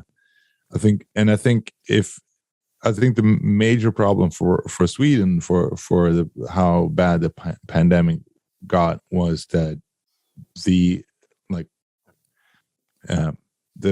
nursing homes for elderly, they didn't have the right staff for dealing with this kind of stuff and the right materials for dealing with this kind of stuff, and so they got affected, and then we had like tons of people dying because of that. But otherwise, I think we got off pretty easy actually. Yeah. Well, I'm looking forward to touring with you guys, man. I think it's going to be awesome. Fuck, yeah. I can't wait to do that again. Arenas and just fucking rage, fire, and go fucking nuts. Fuck yeah, man. Yeah, let's not talk about that disease anymore. What's that? Let's not talk about COVID anymore. I'm tired of it. I don't know why I got into it. I tried to explain how things are in Sweden. I don't care. We're through it now. Yes, we're back in Sweden playing a fucking show. Yeah. Yes, it's going to be awesome, and that'll be like a big hometown thing for you too, right? Like that's going to be. Oh yeah, and it's such a legendary place to play as well. That's like where I went to my first metal shows. So as a kid, so for me, that's I think for all of us, that's where you went to see metal. Right. So for us, that's a big thing to play that venue. It's that's awesome. You've seen fucking probably 50 shows there, right? Like growing up. Yeah, more or less. Yeah. Like everybody, who was a band would play there, and like, you've seen like AC/DC, Iron Maiden, you name it, you've seen them there. So yeah, take me back to young Johan being a kid, like, well, yeah, I mean, I don't know. I grew up in a small town, south of Stockholm, with 3,000 people, and I was pretty much me and 2 other guys who were into metal. Right. Yeah. But but even like before that, like, are you into sports? Are you doing like soccer or anything? Yeah. I was way into sports. Actually, I had a part of my life where for some reason I decided I'm not going to listen to music. I'm just going to do sports. Oh wow! Yeah. What age is this? I think between 9 and 12, probably. Okay. 3 weird years for Johan But Hegg. did you listen to for music sure. before that? Yeah. Like I listened to a lot of music. Yeah, pop, like pop old times- music or old- rock or like. mainly old school rock and roll and heavy metal, actually. Okay. So Are your yeah. parents musical? Like, do they play an instrument or just no. do you have a lot of music around your house, like growing up?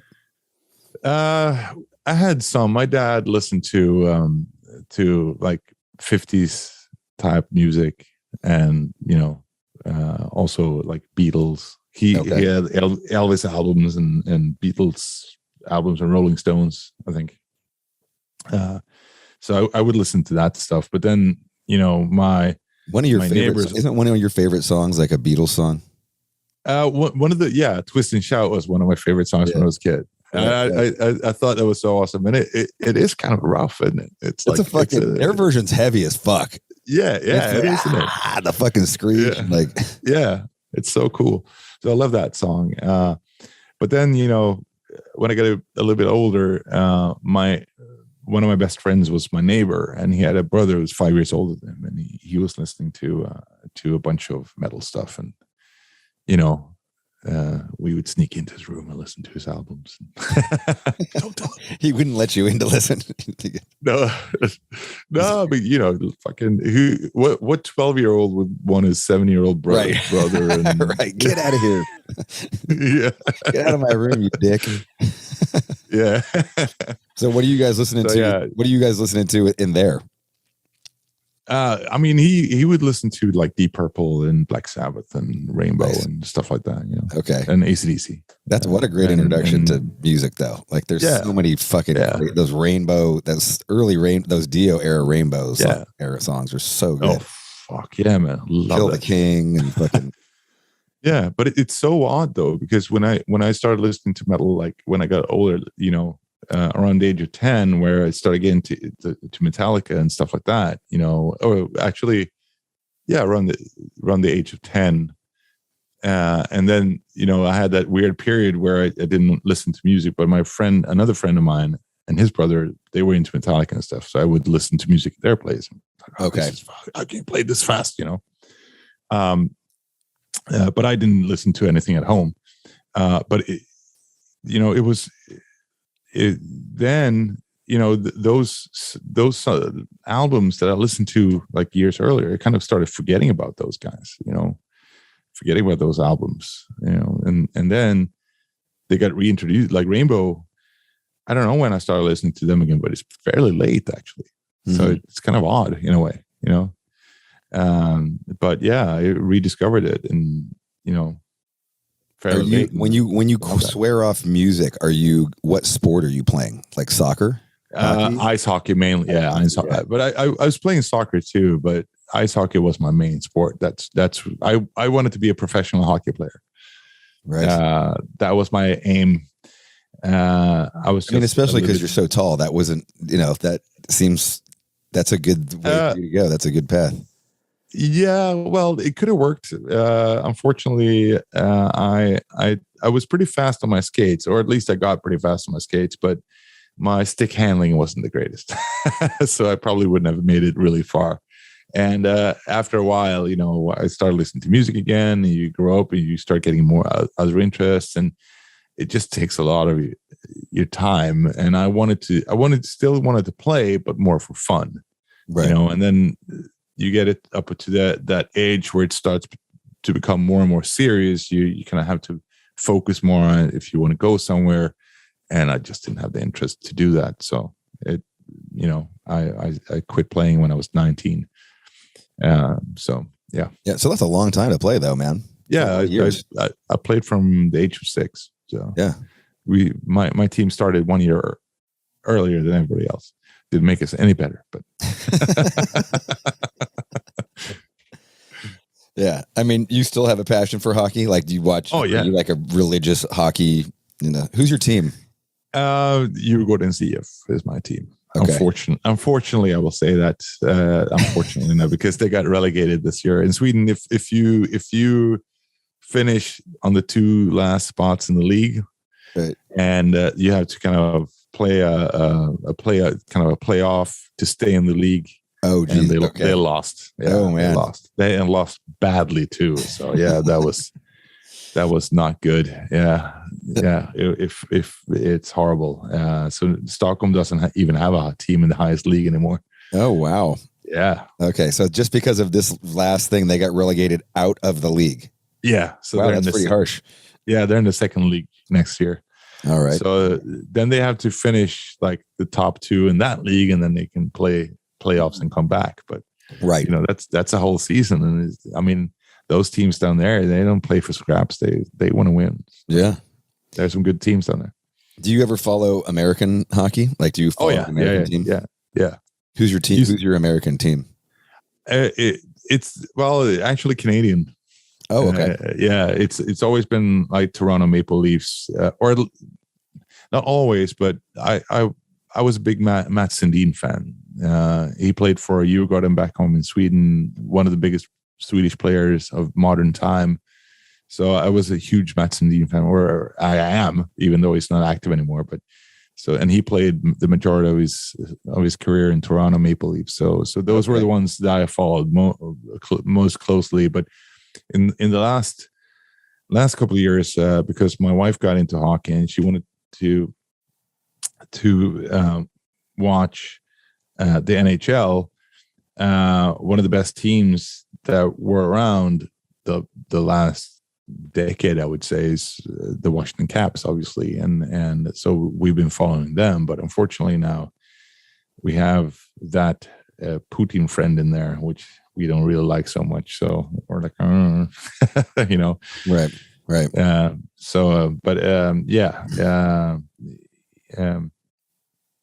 Those are the guys that we've been following more closely the last couple of years. But it's difficult though, because both my wife and I we're very active. We do a lot of stuff. We work a lot and do loads of different stuff. So it's hard to get the time to just sit down and watch a hockey game, anymore.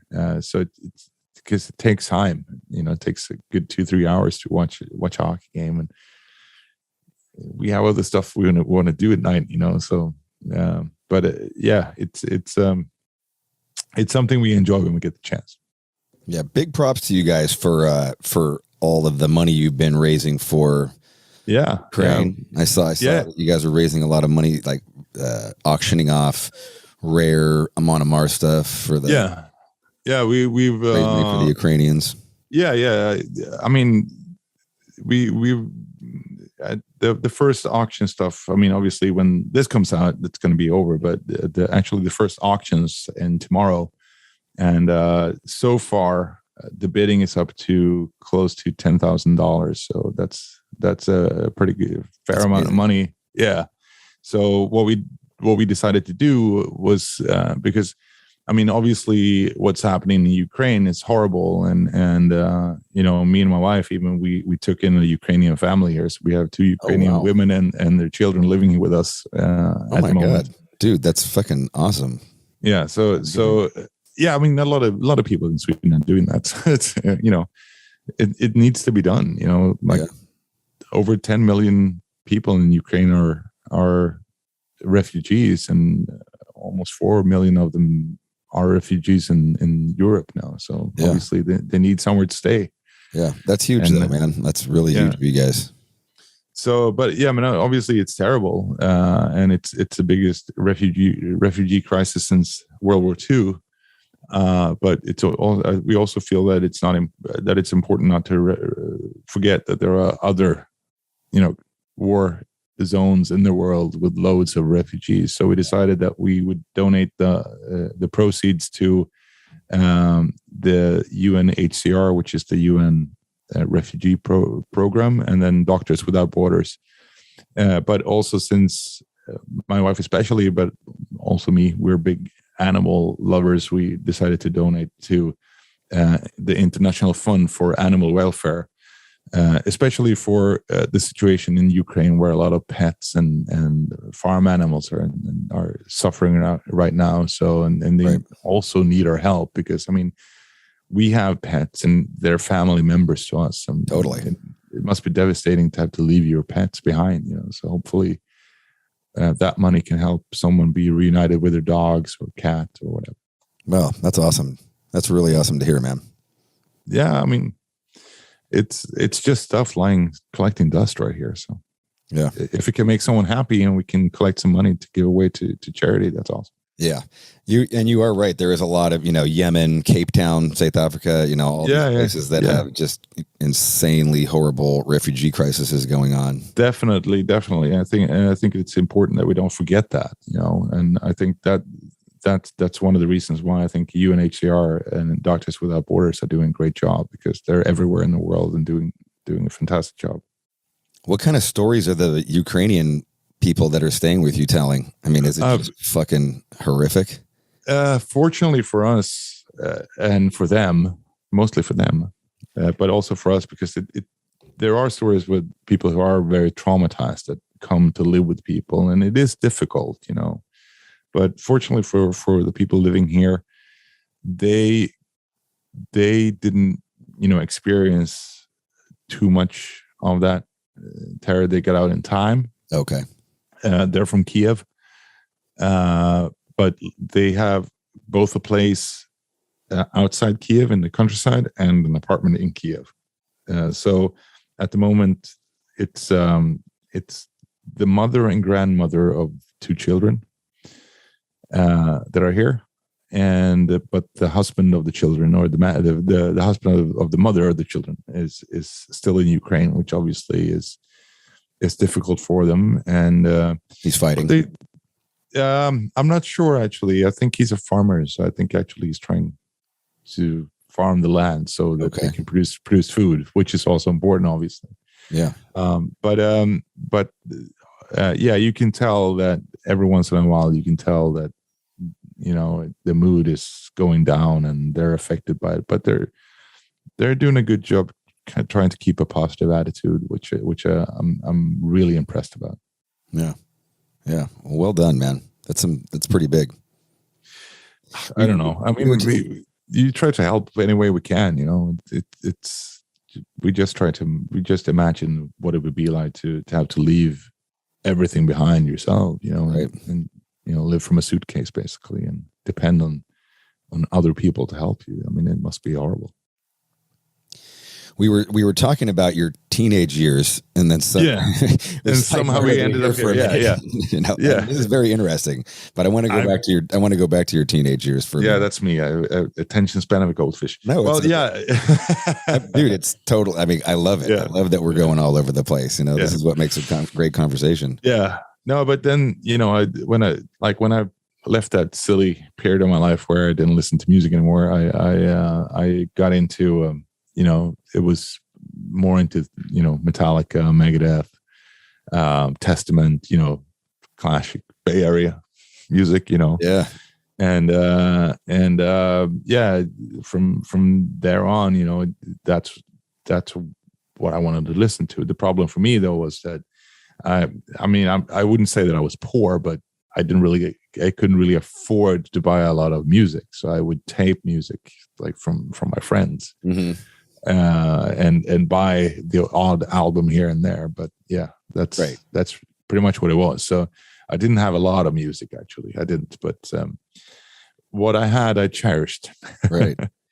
When so for 19, you're doing sports at 19. Are you playing in bands at this point? No, I didn't start the band until 92.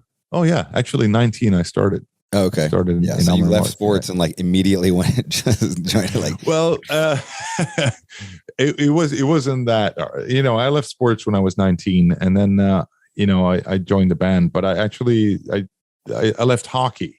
Yes. But I actually started just to keep in shape. I actually started rowing for a while, so I was actually rowing in a competitive rowing. Yeah. Oh, okay.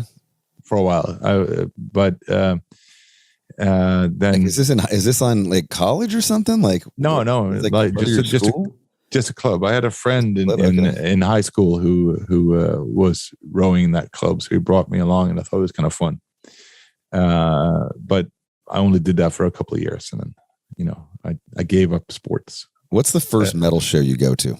What's the first metal show? The first really metal show was actually Alice Cooper in '89.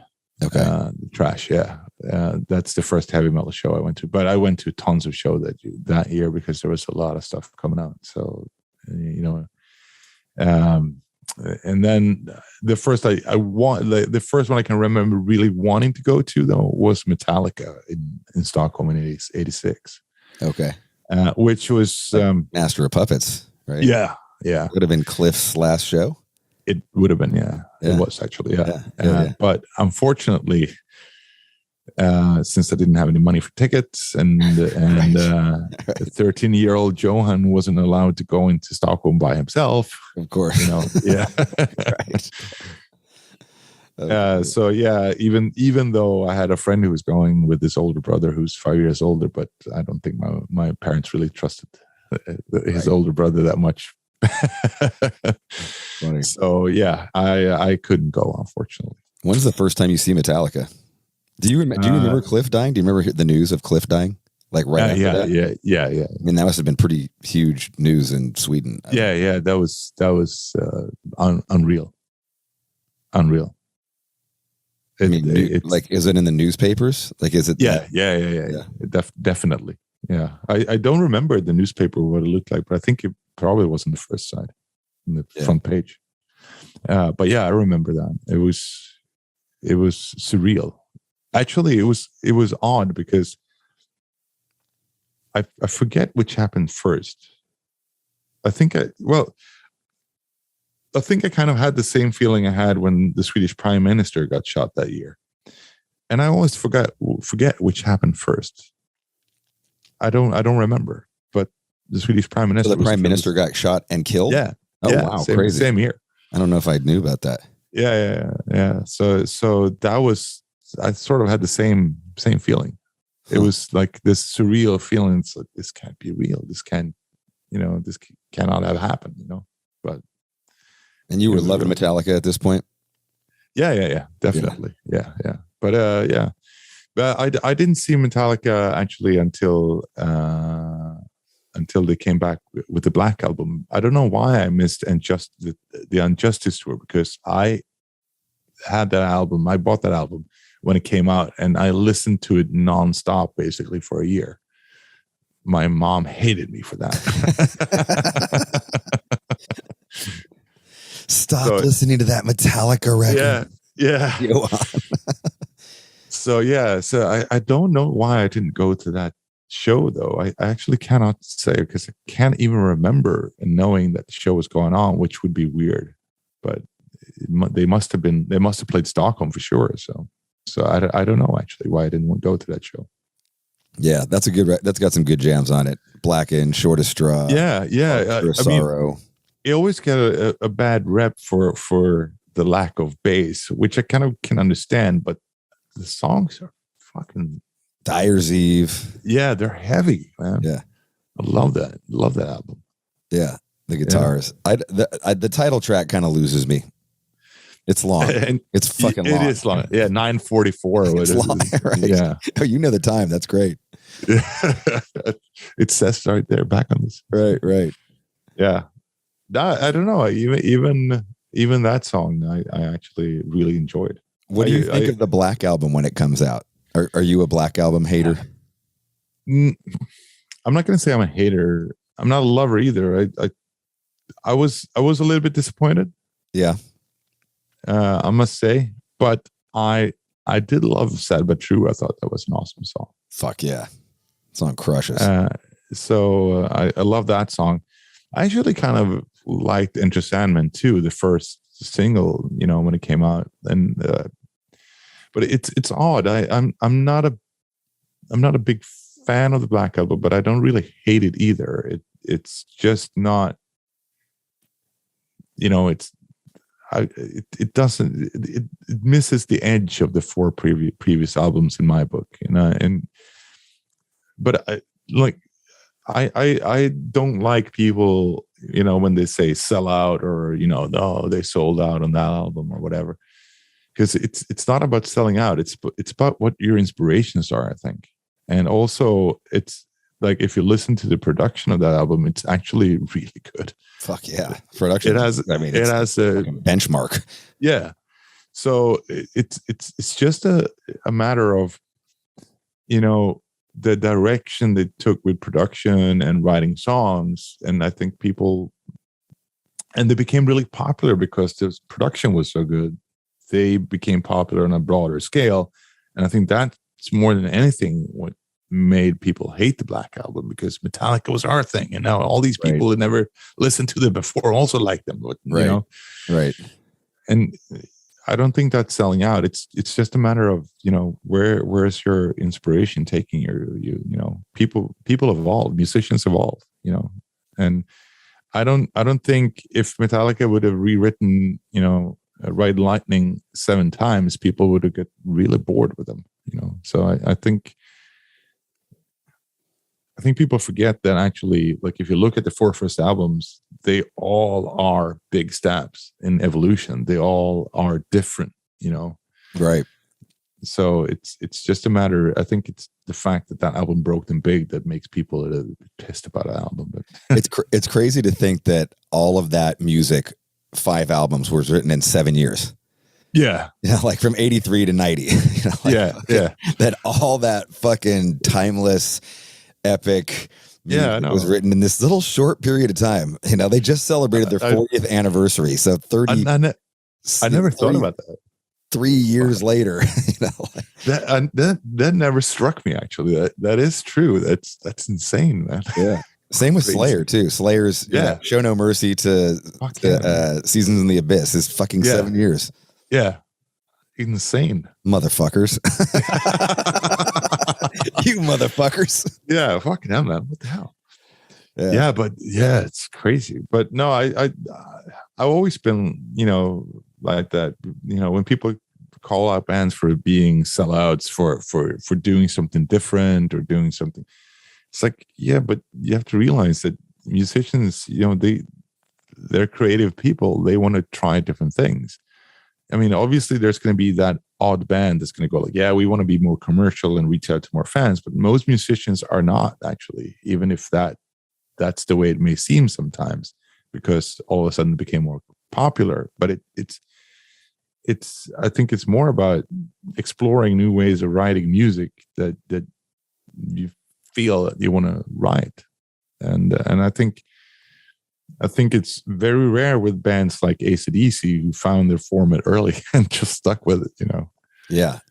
I mean, I think that's the hardest thing in the world. And, you know, I think in some ways, some bands want to do that now. Like, people just want to be an AC/DC. And I think that's, you know, I think it worked for AC/DC by and large, but, you know, it's hard to just like write the same thing over and over again. It's fucking boring. You know what I mean? Well, yeah. I mean, in a way, like, we also stuck to our format in a way, but we always tried to push the envelope a little bit, at least, and do something different with each album and evolve in some way. Yeah. And I think it's important for most bands to do that, whether it's like taking small steps or big steps, but you don't want to stagnate, you know? Right. When you join Scum and you guys start getting together, I was watching your documentary, and you guys go and visit the place where you started out, like the little rehearsal area where all the bands would kind of be. And I guess Ted was in another band underneath you guys or something. And, you know, eventually you guys hook up, but, you know, I thought it was an interesting point that you made. You're like, I'm not a sentimental guy, but I got really emotional, like, going back to this place. And and you know, I guess the memories of flooding back of what music, you know, tell me about that though. I mean, we played our first shows there, man. Yeah. Like literally. What is it? Is it like a rec hall or something? Like kind of like it's a what would you say? Rec hall, I guess is what it is. It's like, it's a place for kids who were too old for kindergarten and too young to go to a bar or something, you know. They could go out and hang out after school. Okay.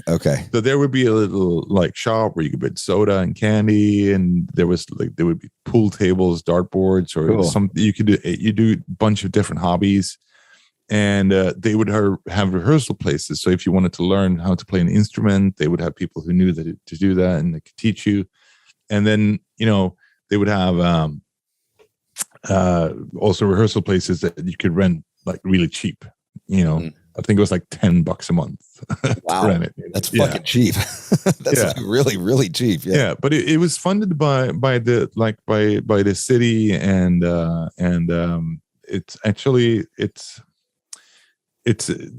it was funded by the city and by the unions. So yeah, that's awesome, man. You guys have shit like that over there. That's so fucking cool. So yeah, so you could borrow equipment and stuff like that. And they even at this place, they even had a studio, so you could, like, for the membership fee that you paid, you also got 3 days to record in the studio. So fuck, that's amazing. To record demos, yeah. And they had $10 a month. That's fucking incredible. That's insane. Yeah. So I mean, you had to be a member of that rec hall or whatever. Rec hall, and that was, I forget now, but it could be like $10 or $20 a year or something. It was super cheap, you know. Yeah. So, but it was awesome. And then, and then they had in the, like, the basement, they had like a small venue with a small stage. Oh, cool. Yeah. So we played and there are a bunch of these places around in Sweden and in Stockholm. There's almost one in every suburb. Oh, okay. Yeah. So we would play these places in Stockholm, and we played our first shows in this place. Actually, the very first one I think we played was actually Dissection headlining. Oh shit! Wow. Yeah, so it was 300 people in that little room, and when I came back there, that's a packed show, man. when I came back there and saw this, like this room is not big enough for 50 people. Right. So yeah, that was kind of odd, but it was an experience. I mean, I haven't been back to I've driven by it, but I haven't been back to that place since maybe 1995 or 6. Your first show's playing to 300 people? That's fucking, that's insane. That's a lot of people for your first show. Yeah, but that was Dissection. They had the album. Do you guys go over good? What do you remember about the show? Does it go over good? Do you forget the lyrics? Like, is there any like? I don't remember much about that show, but isn't that funny? Like, I barely remember my first show too. Like, it's like it goes by so fucking fast. And yeah, we only played like 3 or 4 songs or something like that. You know? Okay. But I remember that because it was such a small place and it was packed, and I mean, Dissection, they had an album out, but they came from Gothenburg in a car and they didn't have a drum set, so everybody played on our drummer's drum set. Oh, okay. All right. And Dissection, being a black metal band, obviously had pig's blood in buckets they would throw out an audience, and our drummer didn't clean his drums ever, I think, after that. So the blood stayed with you for the rest of the practices. Yeah. I mean, that must have been a blast to see. Jesus Christ. Yeah, that was cool. Yeah. But I mean, not every show was like that. I mean, we played, I think the second show we played there was maybe like 100 people, but for us, it was cool anyways, Right. Of course. Yeah. Yeah. I mean, you get the bug, right? Like you get the itch, and you're like, I gotta. And we played smaller shows when we were actual professional band after that, which is insane. But the underground situation in Stockholm was like that, because like what you would do is, like, you had a show, you would print flyers and you put them out. Like, you would go to different subway stations or train stations around Stockholm and put up flyers, and then you would go to Sound Pollution and put a flyer up. Like, all right, Sound Pollution was this legendary record shop in Old Town in Stockholm. Yeah. Okay. So you would put up the flyer there, and people would come from all over Stockholm, I mean, to go to the show. Wow. So the kids would travel really far by train or something to go to the show. So people were very dedicated, basically. Yeah, those must have been good times, man. Oh yeah, lots of fun, and we made a lot of cool friends as well. Yeah. Do you ever drink before you go on stage at this point? Like, are you like, Oh, you yeah. gotta Fuck yeah, like man. you got to party Yeah. before you go? Yeah, and yeah, rock? oh yeah, yeah. Fucking. Are there girls? Is there a lot of girls at the shows back then? No. Yeah, the thrash scene. There are a few. Yeah. but mainly boys. Yeah, Yeah, mainly dudes. It's still Yeah. kind of that way. yeah. Well, You get a little more now. You do have, to your credit, Amon Amarth does have a lot of girls at your shows now. we do actually have a lot of. I don't know why. I mean, Yeah. they must have never seen us. They just heard the music. It must have been all those shirtless videos you guys did like 10 Oh years yeah, ago. yeah. Ooh, absolutely, so hot. No, it's great. Are you so are girls now, like Lemmy always says, like, like the reason you get in a band is to get laid, right? Is that the cause and effect of getting in Amon Amarth at this point? I don't know. For me, it was just I thought it was just fun, Right. but like have a reason to get shit faced, basically, and have some beers and scream in the microphone. Yeah. That probably more than anything was the reason. Do you get laid because of Amon Amarth for the first time? No, No. but no, Happens before Amon Amarth. yeah. All right. Definitely. What song do you lose your virginity to? Or is it a movie in the background? Or is it a song in the background? I fucking don't remember actually. Or is it silence? I just remember it happening, Okay. but actually I think it was silence actually, because I think I grew up with my mom, right? And I was out partying, and I met this girl who lived in a neighboring town that I didn't know from before, and we went back to my place, and my mom wasn't home, Okay. and we just got to it, and I can't remember putting any music on for that. So, but yeah, that was the first time. But yeah, I don't remember putting any music on. Definitely no TV, because we just got home anyways. Well, you'd be surprised how many, I've asked this question more than a few times, and you'd be surprised how many dudes have lost their virginity to Slayer. Oh, really? I was just all, Slayer? I was just like, that was the band you put on? I was just like, that's awesome, I think. But like, I'm just, I'm surprised it's not like the Red Hot Chili Peppers, or, something that's like all about sex music or whatever, Yeah. No, I don't know, man. I never like hooked up with a girl where I went home to them and listened to music, and then we got going. It's just always, God, I would always play music. I don't know why. Really? I mean, I always listen to fucking music. So like, but I mean, for me, I don't know. I was never big at hooking up with the girls. I was never really good at it. Obviously I did, but I was never really good at it. I didn't really have any good. I wasn't really like a smooth talker or anything. So it's just happy when it happens. Right. I hear that a lot too. A lot of, that's been my life. Like every girl I've ever got with just kind of fell into my lap, and I was like, oh, sweet, cool. Yeah. That's kind of my thing. Like I remember one thing. Like, do I look like I have game? No.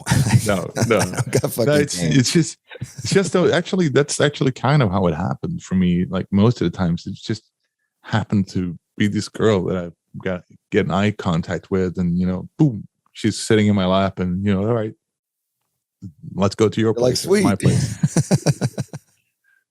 But yeah, that those days are behind me now. So. Right, of course. No, but I'm curious about that. Like in the early days, that's awesome. Yeah, like the early Amon Amarth days touring. Like these aren't even like really officially. This wouldn't even be like a club show. These are just like rec halls and yeah, definitely. In the beginning, did you guys ever play like? Was there a thing like here in Northern California that people would play house parties? Like you'd play somebody's backyard, or you'd play even their living room sometimes. No. Okay. That I've never heard of that happening. It usually would be these rec halls or like when you get a little bit older, we'd play like there's a bar in Stockholm called the Cafe 44. we'd play there a couple of times, and then Pub Anchor was a place to play as well. But no, otherwise, you know, it would be rec halls, and also obviously then the biggest rec hall of all. Actually, I'm sure you guys probably play there. I think the Frishus at the arena. I think you may have played there. Oh, the arena. Oh, that's a rec hall. Oh, right. Yeah, because there's like the basketball thing right there. Yeah. Okay, exactly. right. Yeah, so totally. that's like the biggest rec hall of all in Stockholm. So Okay, gotcha. Yeah. So those are the kind of the places you go to then and play. And in the basement of the arena, you have Klubben, which is like a smaller venue, like 700 cap venue. It's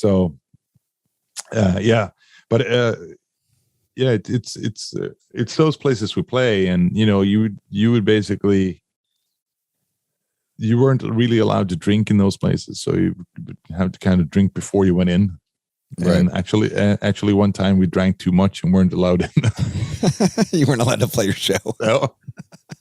And we're the headlining band, so we had to leave. How like you must have drank a lot. Yeah. Or was it just that you got caught drinking? It could have been that we got caught drinking or having beer with us or something like that. Right. But yeah, we had pretty much drink definitely. But yeah, you know, it was just weird things happening too. Like I remember we played one place once, and we were supposed to be like the last band playing, and there were like 3 bands playing before us. And for some reason, 2 bands, the 2 first bands, couldn't agree on who should go on first. Oh, okay. And they were arguing about that and like being fucking, you know, it's like, and we're like, hey, we want to go to the bar. We want to go into Stockholm and go to a bar. We can't be sitting around doing this shit. So we decided to go up first instead and play our show and get the fuck out of there. That's funny. Like, because like bands wouldn't do that now. Like, who's arguing about playing first, right? Now it's like who argues about who plays last, right? Yeah, but it's just no. But nobody wanted to play first. They wanted to play like. So they were like, yeah, well, you know, we put out this and this many posters. Who the fuck cares? Just play your show. Like, it's not like there's going to be shitloads of more people coming. Right. Yeah, totally. When you put out your first album, do you feel like, you know, you've got your album out now? Like, do you feel like, oh my God, like we've made it? You know, is it that kind of? I think we felt that we made it when we signed to Metal Blade. That was a big moment. That's a big international label. Yeah, and also like we actually had the interest of several labels at the time. The biggest ones were Nuclear Blast and Metal Blade, but Metal Blade made the best offer, and so we went with those guys. It's actually kind of like a funny story. I'm not sure the Nuclear Blast guys are laughing so much about this, but we were kind of cocky about it. So they gave us like the standard like beginning offer, which is kind of shitty, right? And most bands probably would have signed that.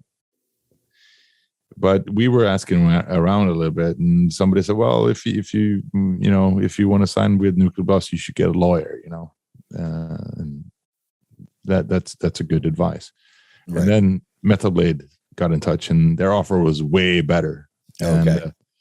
And everybody said, yeah, Metal Blade are awesome. They're like they have probably the best rep in the business. And we're like, all right, cool. But we still got a lawyer to look through the contract and stuff like that. But good plan. Yeah. But it was such a different story with that contract. So we went with that, and what's funny is that when you're that young, that you actually are like, I don't need a lawyer. Like, what do I need a lawyer for? Yeah. Right. Yeah. Actually, come to think of it, it may have been actually that Metal Blade requested that we get a lawyer to go through the contract before we signed it, actually. Yeah, that's right on. So which is pretty cool on their side, you know. It is. Is it Brian Slagle, or is it some other A&R guy? No, actually, it was Brian Slagle. Wow, awesome. Yeah. Like does he come and see the band at that point? I don't think we meet Brian Slagle until a couple of years later when he comes to Wacken. Okay. Yeah, we play Wacken, and he comes there, and then we meet him when we tour the United States for the first time. He comes out to the show. Yeah, Slagle's awesome. He's fantastic. He's a good friend as well. So I mean, you guys have been literally on Metal Blade your whole career, right? Like, yeah, definitely. Since you signed to Metal Blade, you've never been on any other label. No, I mean, the past two albums was a collaboration between Metal Blade and Sony Records. Oh, okay. So yeah, so it's been that though, but Metal Blade has definitely been involved. Yeah. Throughout our entire career, and I think it's a testament to the relationship we have with those guys, and how much we love working with them, and because I will be honest and say there are other labels who have offered us more money, but for us it's not all about the money. It's about, like, you know, it's also about like relationships and how well we work together, and we have credibility. Yeah. So I'm sure that those other labels would do a great job for us as well, but we feel that we have a good relationship with Metal Blade, and that they've been able to help us a lot with many things, not just, you know, to advance the band, but, you know, they stood by us through some issues as well, which we of course value a lot. So yeah. What's Sony's role? Do they handle Europe or? Yeah, they handle the Europe, and actually technically they handled everywhere except North America. Oh, okay. Yeah, because for a while now, Metal Blade's European offices have been really, like, it's really shrunk a lot. They still have people in the UK and Germany working for them, but the offices used to be bigger. They were a bigger player on the European market before. And for us, it was important that we would keep momentum on the European market, and we didn't feel that they could offer that with the way it is, right? With the way it was. Anyways, so we said, listen, we need to do this, and I think also actually Brian Slagle was probably the one who suggested it and worked out the deal about that. So I think he was definitely involved in making that happen. It's kind of wild when you think about how much metal Brian Slagle has brought to the world. It's insane. I mean, bands that, you know, you and I were inspired by, you know, all the way till, you know, your band, and you know, it's insane. It's crazy. He's I mean, so it's hard to fathom, really, you know, the amount of bands that he has signed or promoted or has been involved with in some way. Yeah. You know? It's crazy. Yeah. And even, you know, now still putting out like new killer, you know, like fucking Harm's Way record on Metal Blade. I fucking love it. And it's just crushing, and it's crazy to think that Brian Slagle is still fucking, you know, behind all that. That's the thing. Like he's always been a huge, to use his own words, he's always been a huge metal fan. Yeah. Like that's the way I know him anyway. It's like he keeps up with everything, and he loves hearing new music and finding new talent, and he wants, I mean, don't get me wrong, he's a businessman. Obviously it's business. He also wants to make money, but I think it's more than that for him. I think it's the love of the music and like that. That's what drives him, and he wants to help bands to grow, which I think is such an awesome quality in a record label boss, you know. Right. It is, man. Yeah, it seems like you guys have had some great guiding lights along your life. Oh, yeah, definitely. You know, like Brian, I was listening when you guys started talking about the Michael guy who in charge of Summer Breeze, who passed away recently, and you know how big of an effect he had on, you know, it sounded like he was a very influential. I'm not sure if he was your manager or just like a guy who you guys partnered with, or? I mean, he was actually when we first met him, he worked at the Metal Blade Germany. Oh, and okay. And then he became the boss there. But he definitely took us under his wing, and he saw something in us that I don't think we saw ourselves even, you know. So he technically became our manager in a way, although he was working for the label. And it's hard to overestimate the influence and that he's had on the band and what he meant for us, especially in like the early years and you know, when your career is kind of on that tipping scale, or should we continue going now, or should we just say, all right, we made it this far, but all right, we're done. And I think it's hard to overestimate how much he meant for us. And so obviously we miss him very much. And in as I said, he was sort of our manager, but also in a way he was, you know, like a sixth member of the band basically for a long time, even after he left Metal Blade. So what happened to him? He got a brain tumor, and so they removed it, and he was getting better. And they said, well, it's gone now, but if it comes back, that's it. And it came back, unfortunately. So, wow. Yeah. Sad, man. That's really sad. Really, really sad. And you know, we were all devastated by it. And for me, it was horrible in a way, because I wanted to go to his funeral, but I couldn't, because I was, I was just not able to go there, because I forget why I couldn't go there, but I couldn't go. And it just was heartbreaking, you know? So a couple years later, I came through the area and I had some time off. I went to his grave and I sat down and I had a beer with him, and his favorite beer, just sat there and talked to him a little bit, you know. What was his favorite beer? Gold Oxen, the Golden Ox. Yeah. Local beer to where he's from, where he was from. So yeah. So yeah, that was like a shock to us when we found out he had the cancer. And it was so weird as well. Like he was on vacation in South America, and he started getting this fucking headache, and he felt horrible. So he said, I feel like shit. He was there with a bunch of friends, and said, I feel like shit. So he got on the first plane back to Germany, and when he landed, he had to stop over in Madrid, I think, and he called Germany. So I feel horrible. I need to get to a hospital when I get back, because this is not good. So he called ahead, and they picked him up at the airport, drove him straight to the hospital, and the doctor said, well, it's lucky that you did, because you wouldn't have survived many hours more. Oh.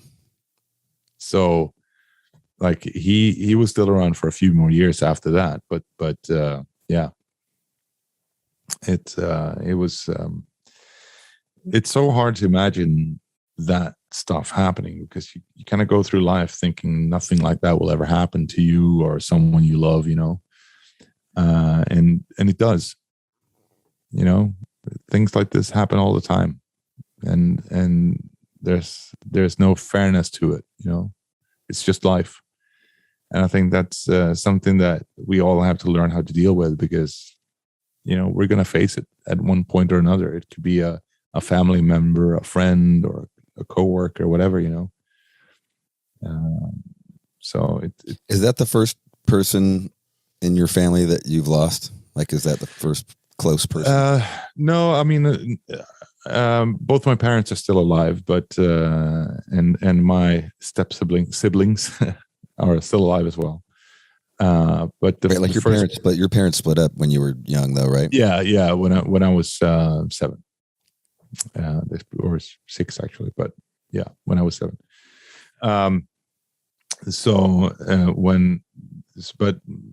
my grandparents are all dead. So Okay. so I lost those, and I was actually fairly close, especially to my grandparents on my paternal side. It was very close to them.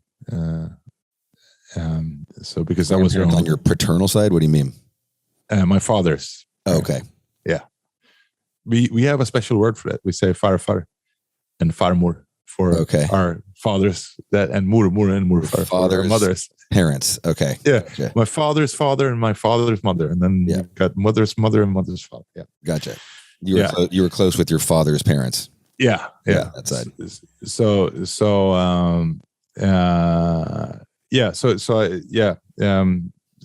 obviously that felt, that was a bit of grief, but they were old. Yeah.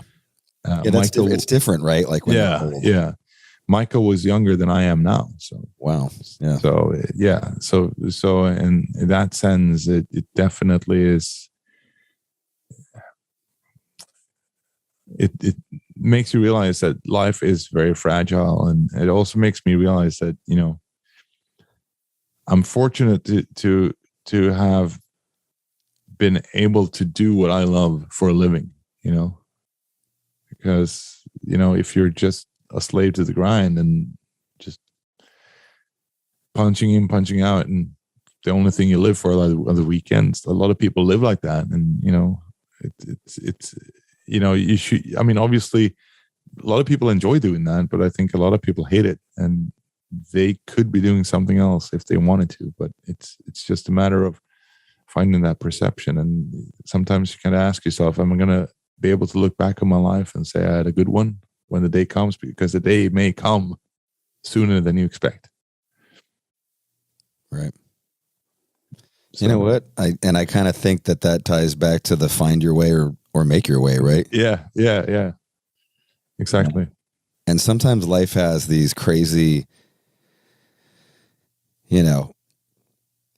life has these crazy ways of making it's like a pivot happens. Like you think you're going this way, and then all of a sudden your life just goes this way out of fucking nowhere. Sometimes it's for bad, sometimes it's for great, and you got to exactly ride those moments and ride that fucking survive and make your way. Exactly. And I think that's the key. I mean, obviously find a way or make one, because in any rate, it's life is, as I said before, life is unfair. Things will happen to you even though you don't deserve it. They will still happen to you because you cannot control good it. Things will happen too.